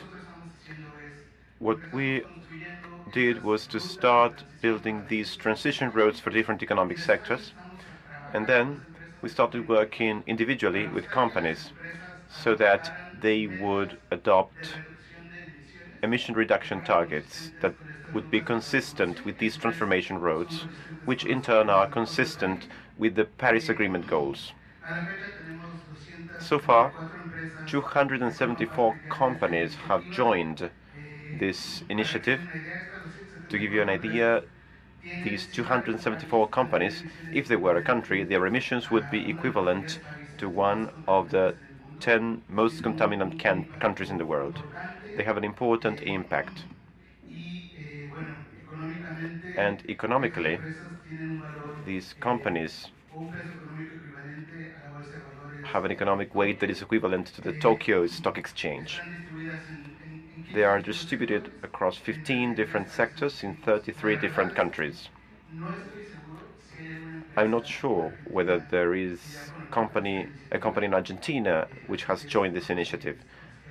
So this is information that you will have to find out, but I can check now after the session. Examples of companies which are part of this, Enel is one of them. Sony committed to reducing 90% of emissions associated to its operations and products by 2050. So they assume that there will be a real transformation of the energy matrix and that their products will stop consuming electricity which comes from fossil fuels. So this is a kind of a strategy that companies have to adopt to contribute to this transition. It's not just about becoming more efficient or reducing emissions. They also have to actively contribute to building this low-carbon society and help policies to be implemented, and they have to work with the different groups of society, including consumers, to achieve this transformation. Energy is an electricity generating company in the United States. They have committed to reducing 50% of their emissions by 2050, and they have intermediate goals. There are 47 companies like this one. They have set goals that we have validated and which are aligned with the Paris Agreement goals, and 274 companies altogether in the process. We hope that in the world there are 43,000 companies, so how do we go from 300 to those 43,000? Because that's our global challenge. If anyone has an idea, we will welcome it. And as the next step that we are considering at a planning level in each country is working with sectors. Currently, we are starting to work with certain sectors globally to design this transition plan to move to a low-carbon society. But we have not started this work at the country level yet. Basically, the conceptual proposal, because it has not been yet developed, is working with different sectors to identify the main opportunity risks and construct value chains that may be resilient to climate change and energy transition, knowing about the impacts of this transformation. This is basically the work that we are carrying out. And this is all I had to say. Thank you very much. I don't know if we can entertain questions now. Thank you, Alberto. We can take some quick, specific, short questions from the audience. Annabella? Actually, it's just a short comment. I think that what you have just presented is very interesting. In the trade union movement, we ask companies to show us their plans. What is your plan? What is your model to reach zero emissions? Now, I think it would be quite interesting if we could talk together about the processes to reach those plans and to apply those plans. For example, we see that some companies have goals to change mobility. We know that, for example, half the emissions from transportation are linked to transporting people to their workplaces. That kind of change requires active participation from workers and not an imposition of the company on the ways of transportation. The same happens with reducing emissions in operations. Most of those emission reductions will be carried out by the workers by identifying the workplaces where they can be reduced. I think it would be quite interesting from the perspective of whatever I was saying, a change in the way we operate, if from environmental organizations, if they could promote more democracy at the workplace and greater democracy in companies. So these kind of plans should also be used as an instrument to empower the actors within the company and also in their relationship to the communities. But I think that it's a very good starting point. Any other questions?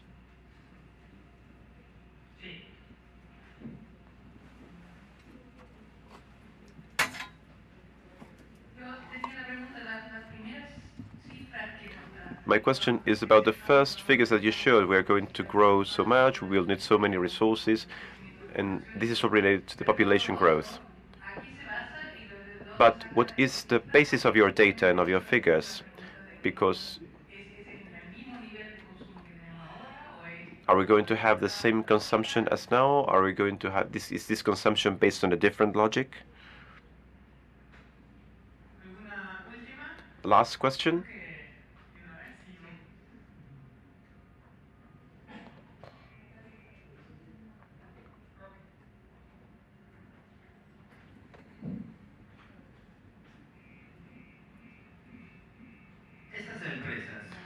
These companies, when they compete against the others, how do they guarantee their shareholders that they will gain the same dividends?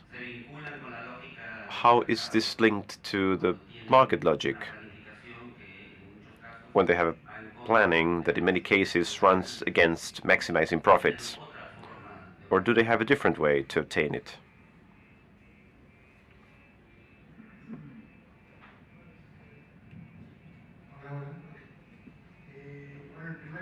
Well, the first comment, I totally agree with Annabella.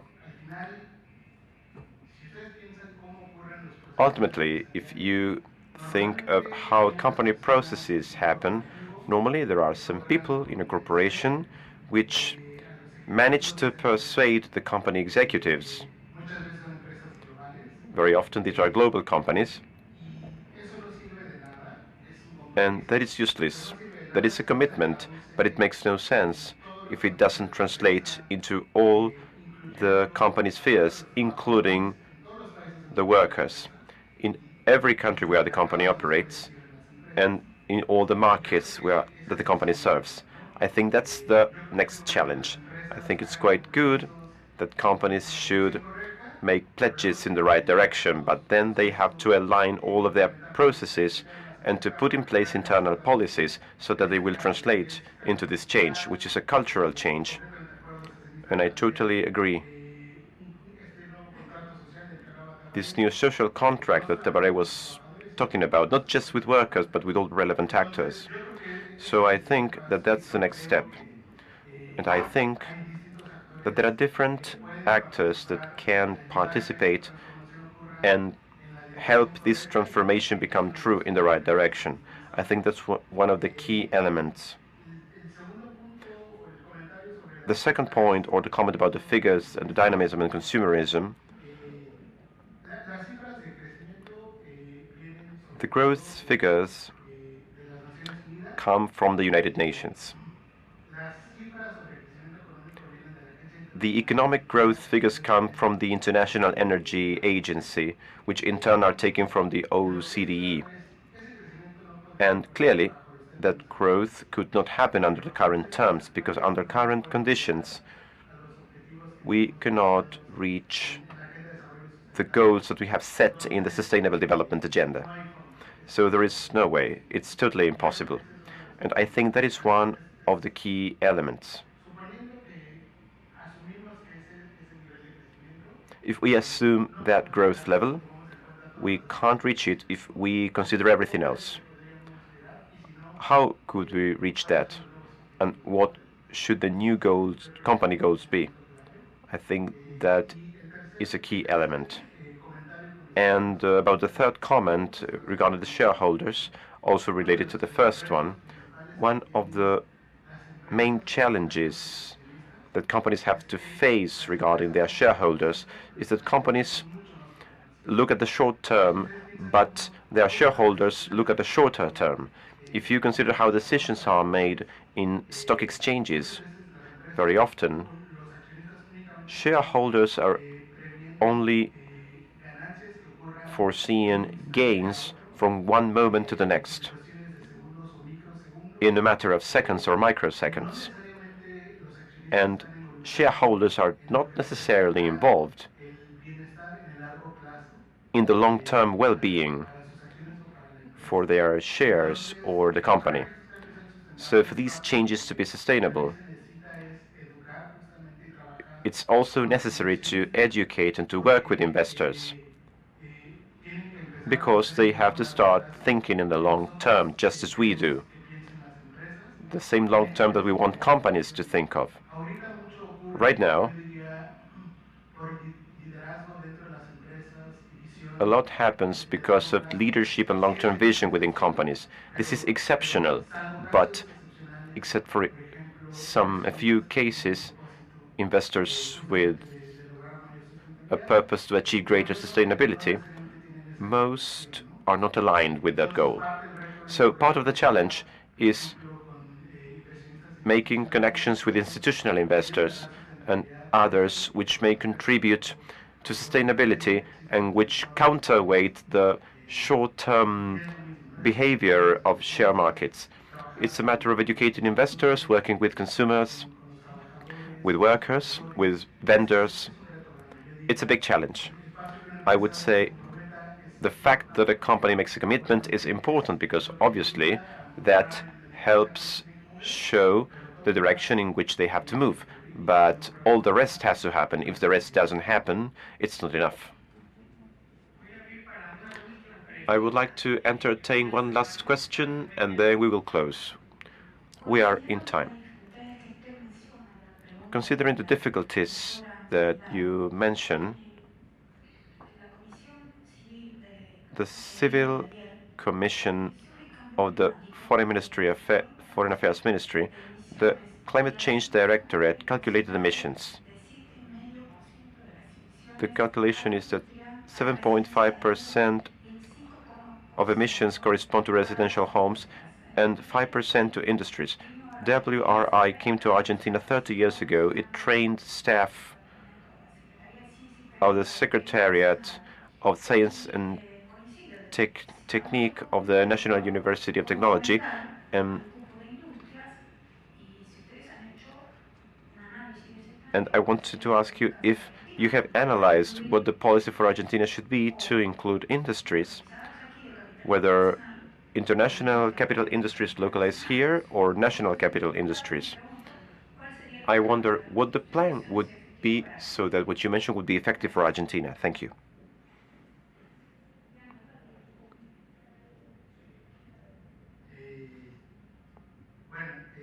Well, regrettably, I can't say too much about the situation of emissions in Argentina because I am not familiar with them. However, what I can say is that most of the largest companies in Argentina are international. And I had taken a look at the list of companies, and some of them have already made ambitious commitments to reducing emissions, which should go beyond this 5%. So I think that this has not come to the point where this translates into effective actions at the country level. The other challenge is part of what we are trying to break in the private sector. Very often, even if some companies have more ambitious plans, normally these companies are a minority, and they are a silent minority. When we compare them against those companies which don't want these transformations to occur, which are also a minority, but a very noisy minority, what we need to do partly is to work and build with these companies which favor a sustainability view, and to get these companies to make their voice heard and counterweight the dominant voice of the industries which have stopped these changes. So part of the work as an NGO that we conduct with the corporate sector has that goal. I think that under the current power structure, we need to do that because the power of the other industries is quite big. As I was saying in the morning, in the United States, they have a clear influence. But right now, there are over 1,000 companies that say, whatever the federal administration will do, we will continue to subscribe to the Paris Agreement voluntarily. So they are raising their voice. I think this is part of the change that we need to encourage. Thank you, Alberto. So, a round of applause. for our last presenter.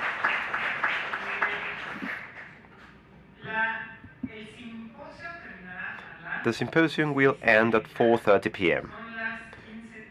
It's 3:30 p.m. and we have a last session that I hope my fellow colleagues will agree is the most interesting one, because it is designed so that all the questions that have accumulated may be part of a dialogue. The facilitator will be our colleague Enrique Maurta, Director of Climate Change of FANG. So, we are almost ready to finish.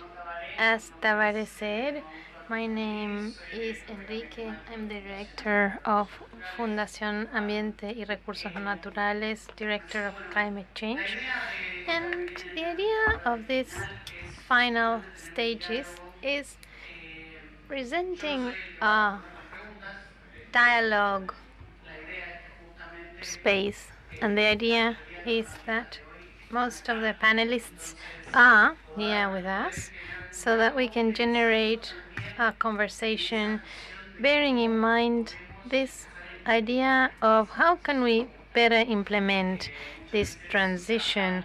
And many times we speak about the desire, what should be, what could be, and we have this implementation now, how to perform this practice of fair transition. So the idea is to build a process of communication in which we can express or make queries about things that you may want to know about the presentations that we had, in which there were elements that made reference to businesses and to financial, economic, fiscal measures in order to start going over this fair transition. Many of us are Argentine, but we have international colleagues in the room.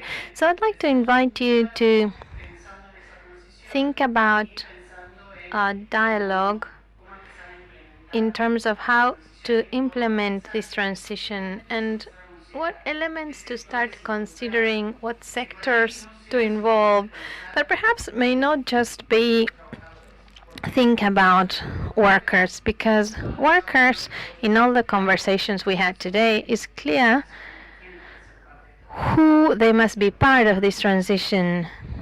So we speak about what other dialogue we can have. I was very interested in what was said by Anabela earlier, environmentalists to the environment, workers to work.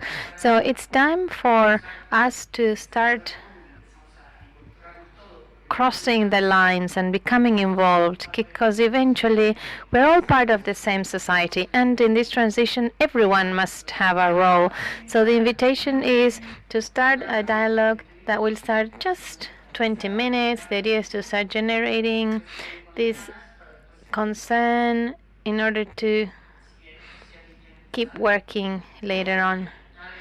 Perhaps you'd like to make a comment or reflection, Tavares? I spoke too much already as it is. Actually, I was thinking that we spoke of environmentalists, workers, but we are at the law school, so I would also like to have the academic perspective. What's the role of the academia apart from creation of knowledge? What are the mechanisms that have been experienced? Not necessarily in terms of a fair transition, but perhaps that concept is landing only now. But in these issues that we have dealt throughout the day, it would be good. What is the university doing?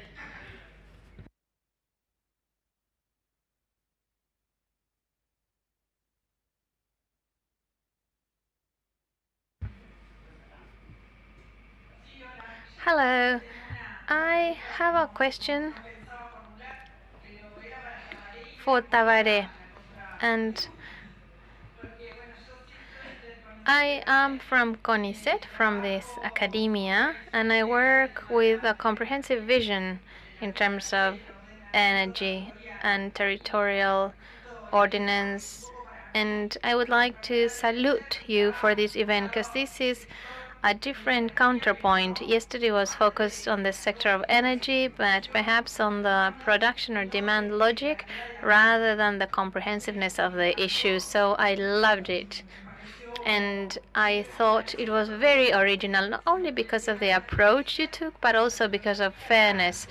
And there is not any bibliography about it. So when I read about fairness, the definition that Tavare gave, I thought it was a synonym of sustainability. That is to have social equality, economic equality, not generating any harm to the future nor to any other groups. And of course, I wondered what's the difference between fairness and energy sustainability. And I would say that there should be an institutionalization of the law to energy, to information, to energy, or whatever. So that's why I'd like to ask Taware if he found a difference between the definition he provided on sustainability and fairness or justice.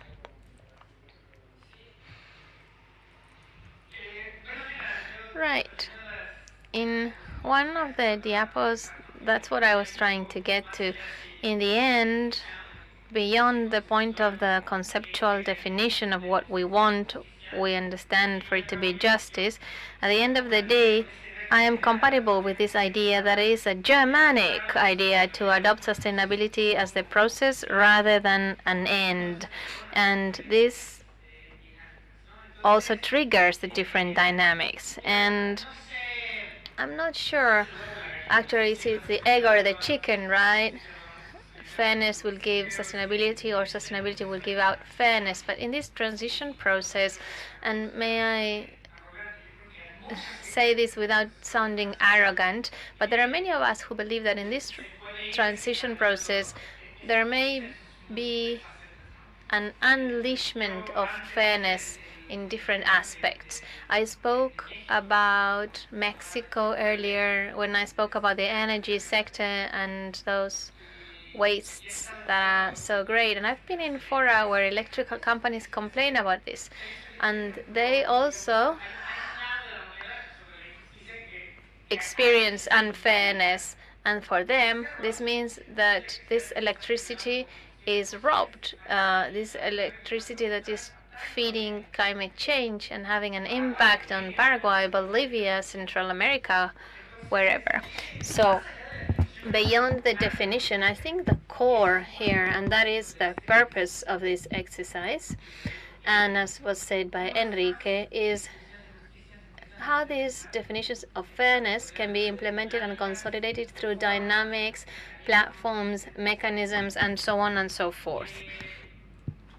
And this is the fourth symposium that we carry out as WWF with allies, and we did it also in China, in India. Last year we did it in Rome in the context of the Laudato Si encyclica, and now we're doing it in Argentina. We've always tried to approach these different issues. In China and in India, we focus on the work sector of mining, coal, industry. And perhaps in Rome, we focus on access to energy and the ethical, moral aspect. And here we tried to work around it holistically. So the interesting point, and that's why I love this, and an article that I highly recommend, whose author we are lucky to have amongst us. She speaks about fair energy transition and about the multiple definitions that the different sectors are providing. So welcome multiple definitions, and what comes in now is to see under what definition we are going to execute these policies. So, who else?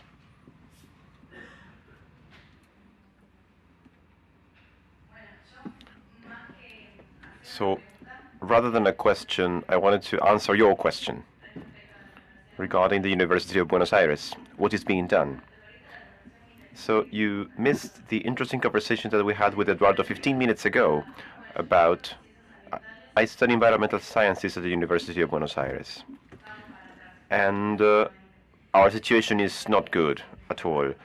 This course was created in 2003, so it's quite recent as compared to the law course. The last change in the curriculum was in 2008. So far, the curriculum is like that. I will graduate as an agricultural engineer at the third year of the course, and then I have a bachelor's degree in environmental sciences. So the approach at the forefront of environmental sciences is quite far away from this approach. Here, I can find things in a different place from the university, which is not my school. Right now, there is a lot of research in my school that is financed by Monsanto, or my mates promote the agro industry while we are trying to prevent the effects of this agro industry. So I see that this course is not what I want for the change that I want to see. So I thought about changing universities, but this same course at the University of San Martin this year was closed because few people enrolled. Few people are interested, and the course that exists in the University of San Martin is environmental engineering, but in that case I would miss environmental law, the anthropological aspect. I would miss the human side of all of this, which is its meaning, its true meaning. So I love the fact that everyone is very concerned that in the rest of the courses there is no talk about the environment. Let me tell you that in the environmental course there is no talk about the environment either. We will respect the order of the people who have requested the floor. Here, the lady.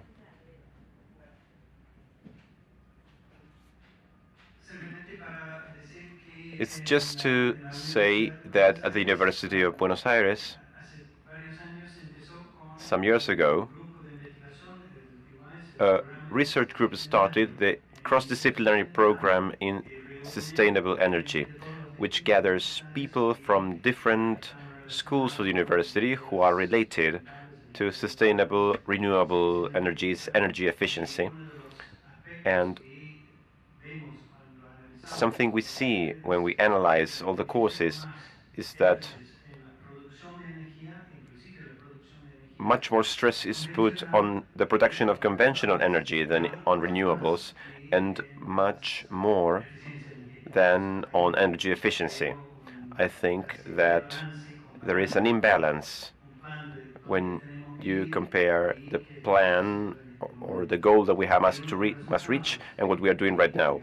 And one of the results of this initiative was the foundation of the master's degree in energy, which gathers people from different disciplines, mainly economics, law, that's why we're here, architecture, engineering,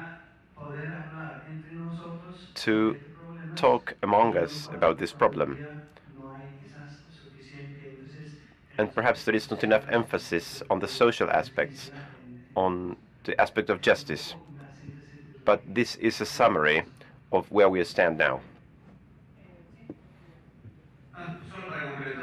Just to supplement information about the University of Buenos Aires, it also has a cross-disciplinary program in climate change. And many of the people who have participated in the intergovernment group on climate change in the United Nations come from the university. There are also many things in the provinces. What does not exist, going to your question, Tabaré, is a political decision by the universities to intervene as such. In general, they withdraw when it's necessary to make a decision in that regard. Just to put some order, I would like those people who requested the floor to raise your hands.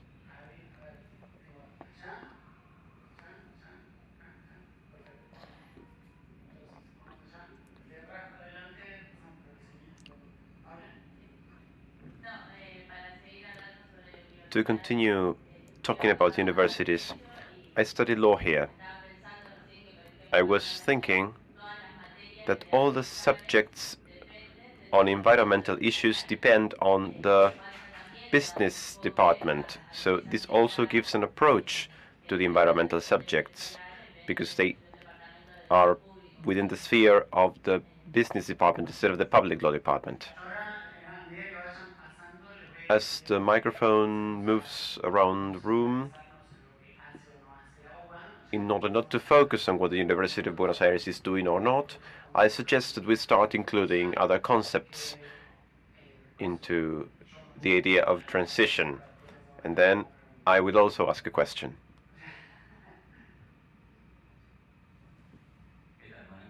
Good afternoon. I think that the proposal is that all of us have to work jointly. That is the state, the academia, the NGOs, specialists, and of course companies.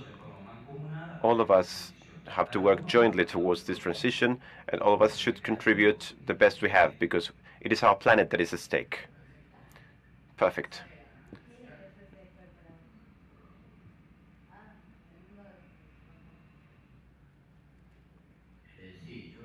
Yes, I would like to talk about the School of Law and Social Sciences. I think that in social sciences is precisely where a total change is required. And we should consider that the capacity to create is not owned just by the European peoples or Japan or China. Also, the Americas have had extraordinary developments, from the arrow made by an aborigine who put a stone at the front to have the center of gravity as far ahead as possible and the feathers behind. The buses are designed the opposite way, and they are dangerous by design. Regarding environmental contamination, the elimination of natural trees. The trunk of a tree is carbon taken from the air.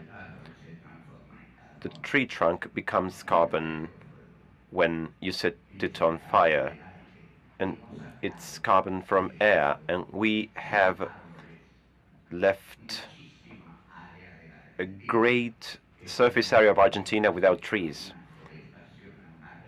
There should be mandatory reforestation in part of that territory, because trees are precisely the ones that take carbon monoxide and carbon dioxide and turn it into wood. One drop of gasoline contaminates 14 cubic meters of air. The stoichiometric relationship of combustion is 1 gram of gasoline per 44.7 grams of air. And the air weighs 1 kilo per cubic meter. So, logically, we need to move to the combustion of gases and biological products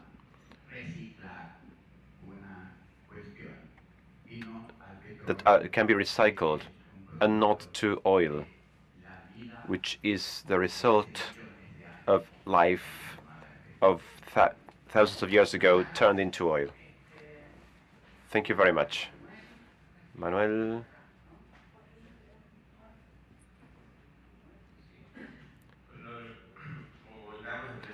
As we were saying at the beginning, the intention of WWF and Vita Silvestre during these days was to provide information about what is being discussed worldwide, the behavior of some companies and institutions, and of some trade unions. I would like to say now something that is more provocative. With a view to the future, in Argentina, with the experience that we already have, we have not thought about the how, the when, but it would be interesting to design a strategy for the continuity of the work so that this becomes something truly effective. I would like to invite everyone here, and since we have your contact data, if you are interested or think that you can participate, please let the organization know. I would like to know if you are willing to be contacted. Tomorrow we have a shorter working day to think about this roadmap. Obviously, everyone who is present here will be invited to design it, to improve on it, to change it. But most of all, if the group is interested in the continuity of this topic and if there is commitment, because we know that interest and commitment are different things. Sometimes we are interested in something, but we cannot make a commitment, so that we can build a next step scenario.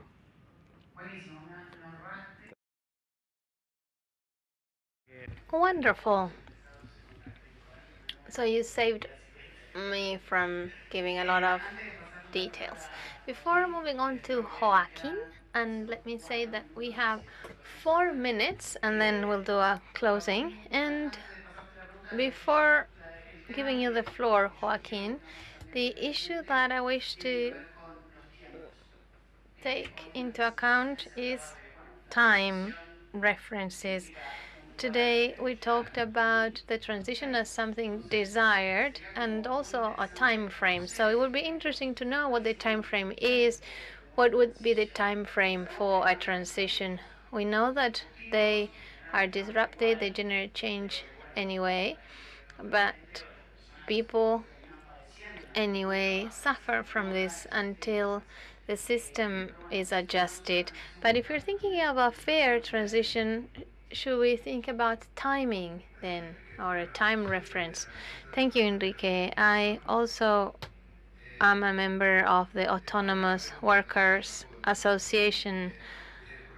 The question is very interesting. I'm not sure if I can answer it though. We speak of 1.5 2 degrees Celsius, and truly with these degrees ecosystems will die. So just the number, I think, loses sight of the effects it is that no one will die, that ecosystems will hold, and that life will continue.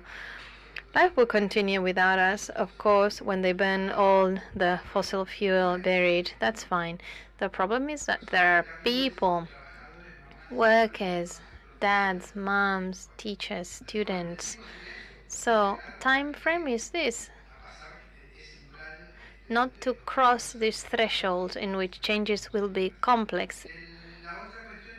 The other issue that I wished to talk about is, as a union at a regional level, we have been working on an energy democratic concept, and that's related to what Tabare was saying. We're going from A to B, and in the middle we need to come to terms with the diagnosis, because there's too much diversity in terms of raising what the situation is now. We want to be clear as to where we are heading, and so the path between A and B must be covered in a certain time frame and with certain methodology. So basically that's what we must agree on. I think tomorrow we will deal with this. So the unions, who are the sons and daughters of coal, have started with this a few years back, and we are working in order to revert this system in which what is enough is too little always, and I think that's not good for the world.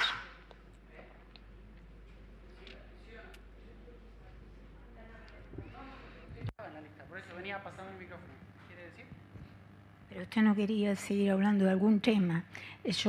I was just trying to follow a procedure related to the studies on environmental sciences at the University of Buenos Aires. It was only generated 2 decades ago in relation to sustainable development in order to provide possibilities of job creation, but the lack of updating of them and another frameworks of specialization and also the technology university is related to closed structures that haven't changed the paradigm because the teachers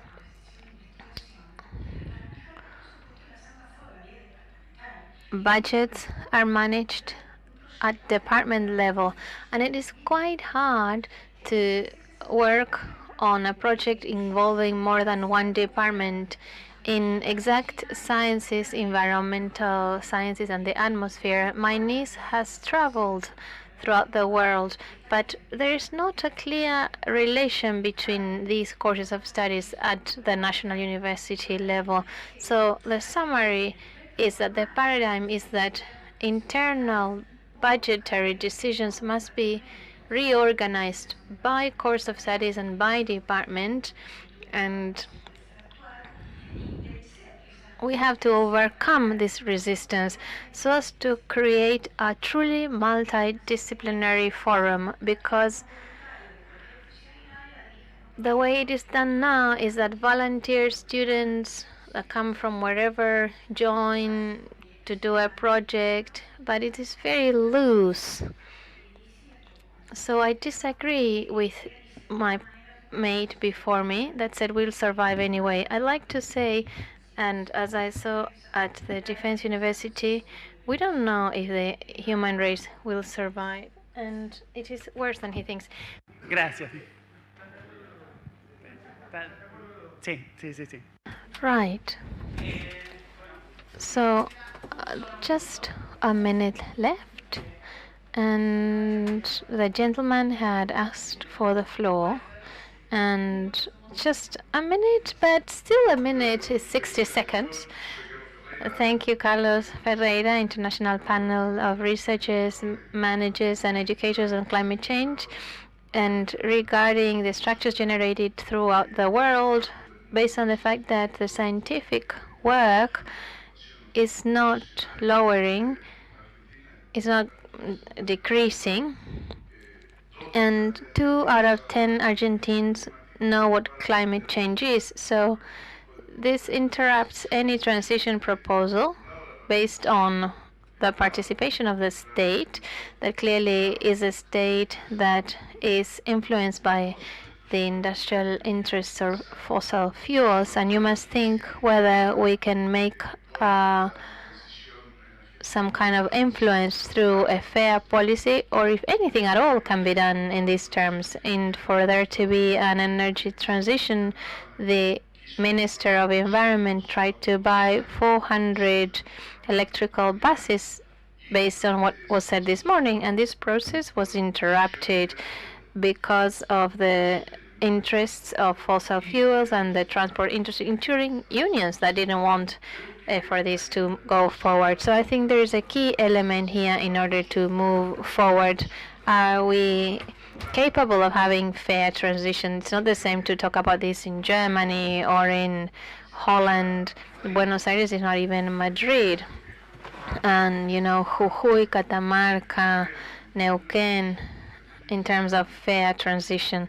So I would like to inject to this debate, and I applaud you for it, the fact that any fair transition entails a national, local, and global debate. And if this global debate is not transferred into society in a robust way, we cannot make progress. How can we make progress? When researchers, educators take up a clear responsibility role and discuss the issue openly. But here I can tell you that researchers, managers don't speak because they all receive a salary. For instance, an epidemiologist speaking about health, submitting Córdoba province to an epidemic, he will say that the amount of dengue affected people is one or the other depending on the reaction of the population. It's an awkward issue. So if we're gonna talk about surface things as to climate change and fair transition, I believe we need to talk about deeper issues. Thank you. You took 2 minutes rather than 1. So very, very brief, please, because I would like Carlos to approach. Yeah, I'll be very brief. So what are the opportunities? We should remember that in the Paris Agreement, it includes the need of all countries to work on this fair transition. So all the countries that are working, Argentina, the world, must introduce their IMDCs, and they must include this issue, an opportunity for the civil society, private sector of Argentina to work along these lines of fair transition is to work with the government in including within their climate plan that will be introduced before the United Nations and what we understand by fair transition, and to demand it. And in Argentina, it's undergoing. So let me thank you for your active participation in this very, very brief debate, and I'll give the floor to Carlos. Good afternoon. I want to introduce myself. My name is Carlos Tanides. I am the coordinator of climate, energy and environment of the Vida Silvestre Foundation. I want to take advantage. I have to give the closing remarks, but I want to give my own reflection about what we are talking about and about what happened today, and some conclusions. I am an engineer. When I was doing the engineering course, I went to a national park. I could not differentiate a toad from a pine tree because I had been raised in the capital city, and the experience was so moving for me that from that time I was in the middle of my course. I started reading books about botanics, animals, because of an experience that I had in nature. That was a very concrete breakthrough in my life. One of the things that fascinated me besides biology, which is fascinating, was the relationship between things. When we talk about ecology, and one of the concepts that ecology contributed was the relationship between the environment, the tree, the soil, the ants, the birds, these fabulous interrelationships that build an environment and which build certain characteristics. The world is the way it is because there is life on it. You can translate that into social ecology, if you want to call it that way. I don't know if this term is well employed. To the human dimension, we are made up of multiple dimensions. Here we talked about the environment, work, economics, and even spirituality. Spirituality is a concept which has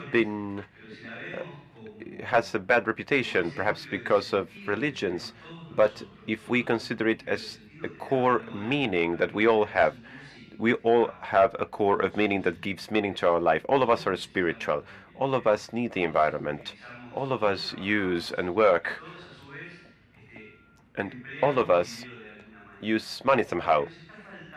What we are missing, perhaps, and maybe one of the learnings that we must have, given how fast these transitions are, is how we can make these different representatives engage in dialogue, and what methodology we should use to make this conversation happen between the environment, work, economics, and so on. Because there are many silos, there are many fears, there are differences that drive us apart. Environmentalists don't approach the trade unionists because they have pre-notions, or the same happens between the trade unionists with the economists or environmentalists. And when we have the opportunity to meet, and we have had all of us have had some experience, we share many values. What we are missing is the way of dialogue and how to participate in the decisions about the world that we want, because this has been co-opted by few people.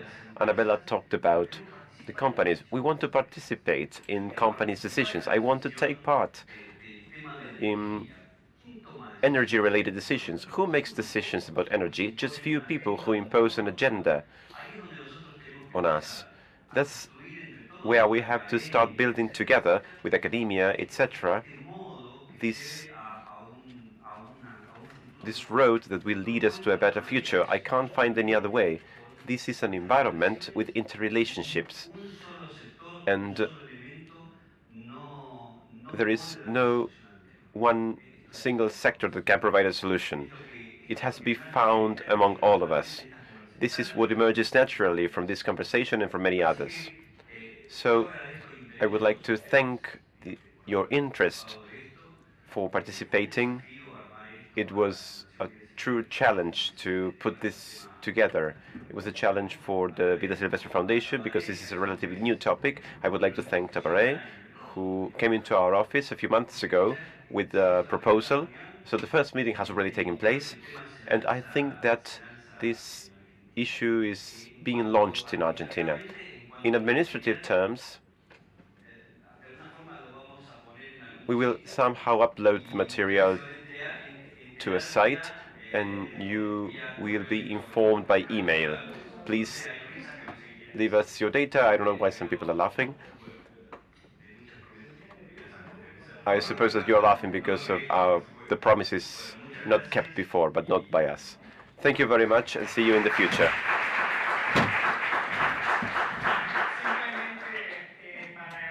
I would like to thank the work by the SEARE, who hosted us in this wonderful site, to the Vida Silvestre Foundation, the technicians, and I promised that I would thank Maria Laura and Gerardo Benzi, our interpreters, who spent the whole day here,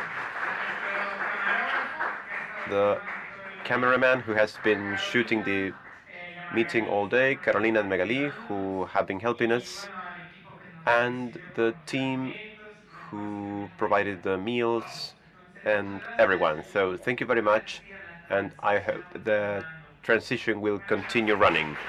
Good afternoon.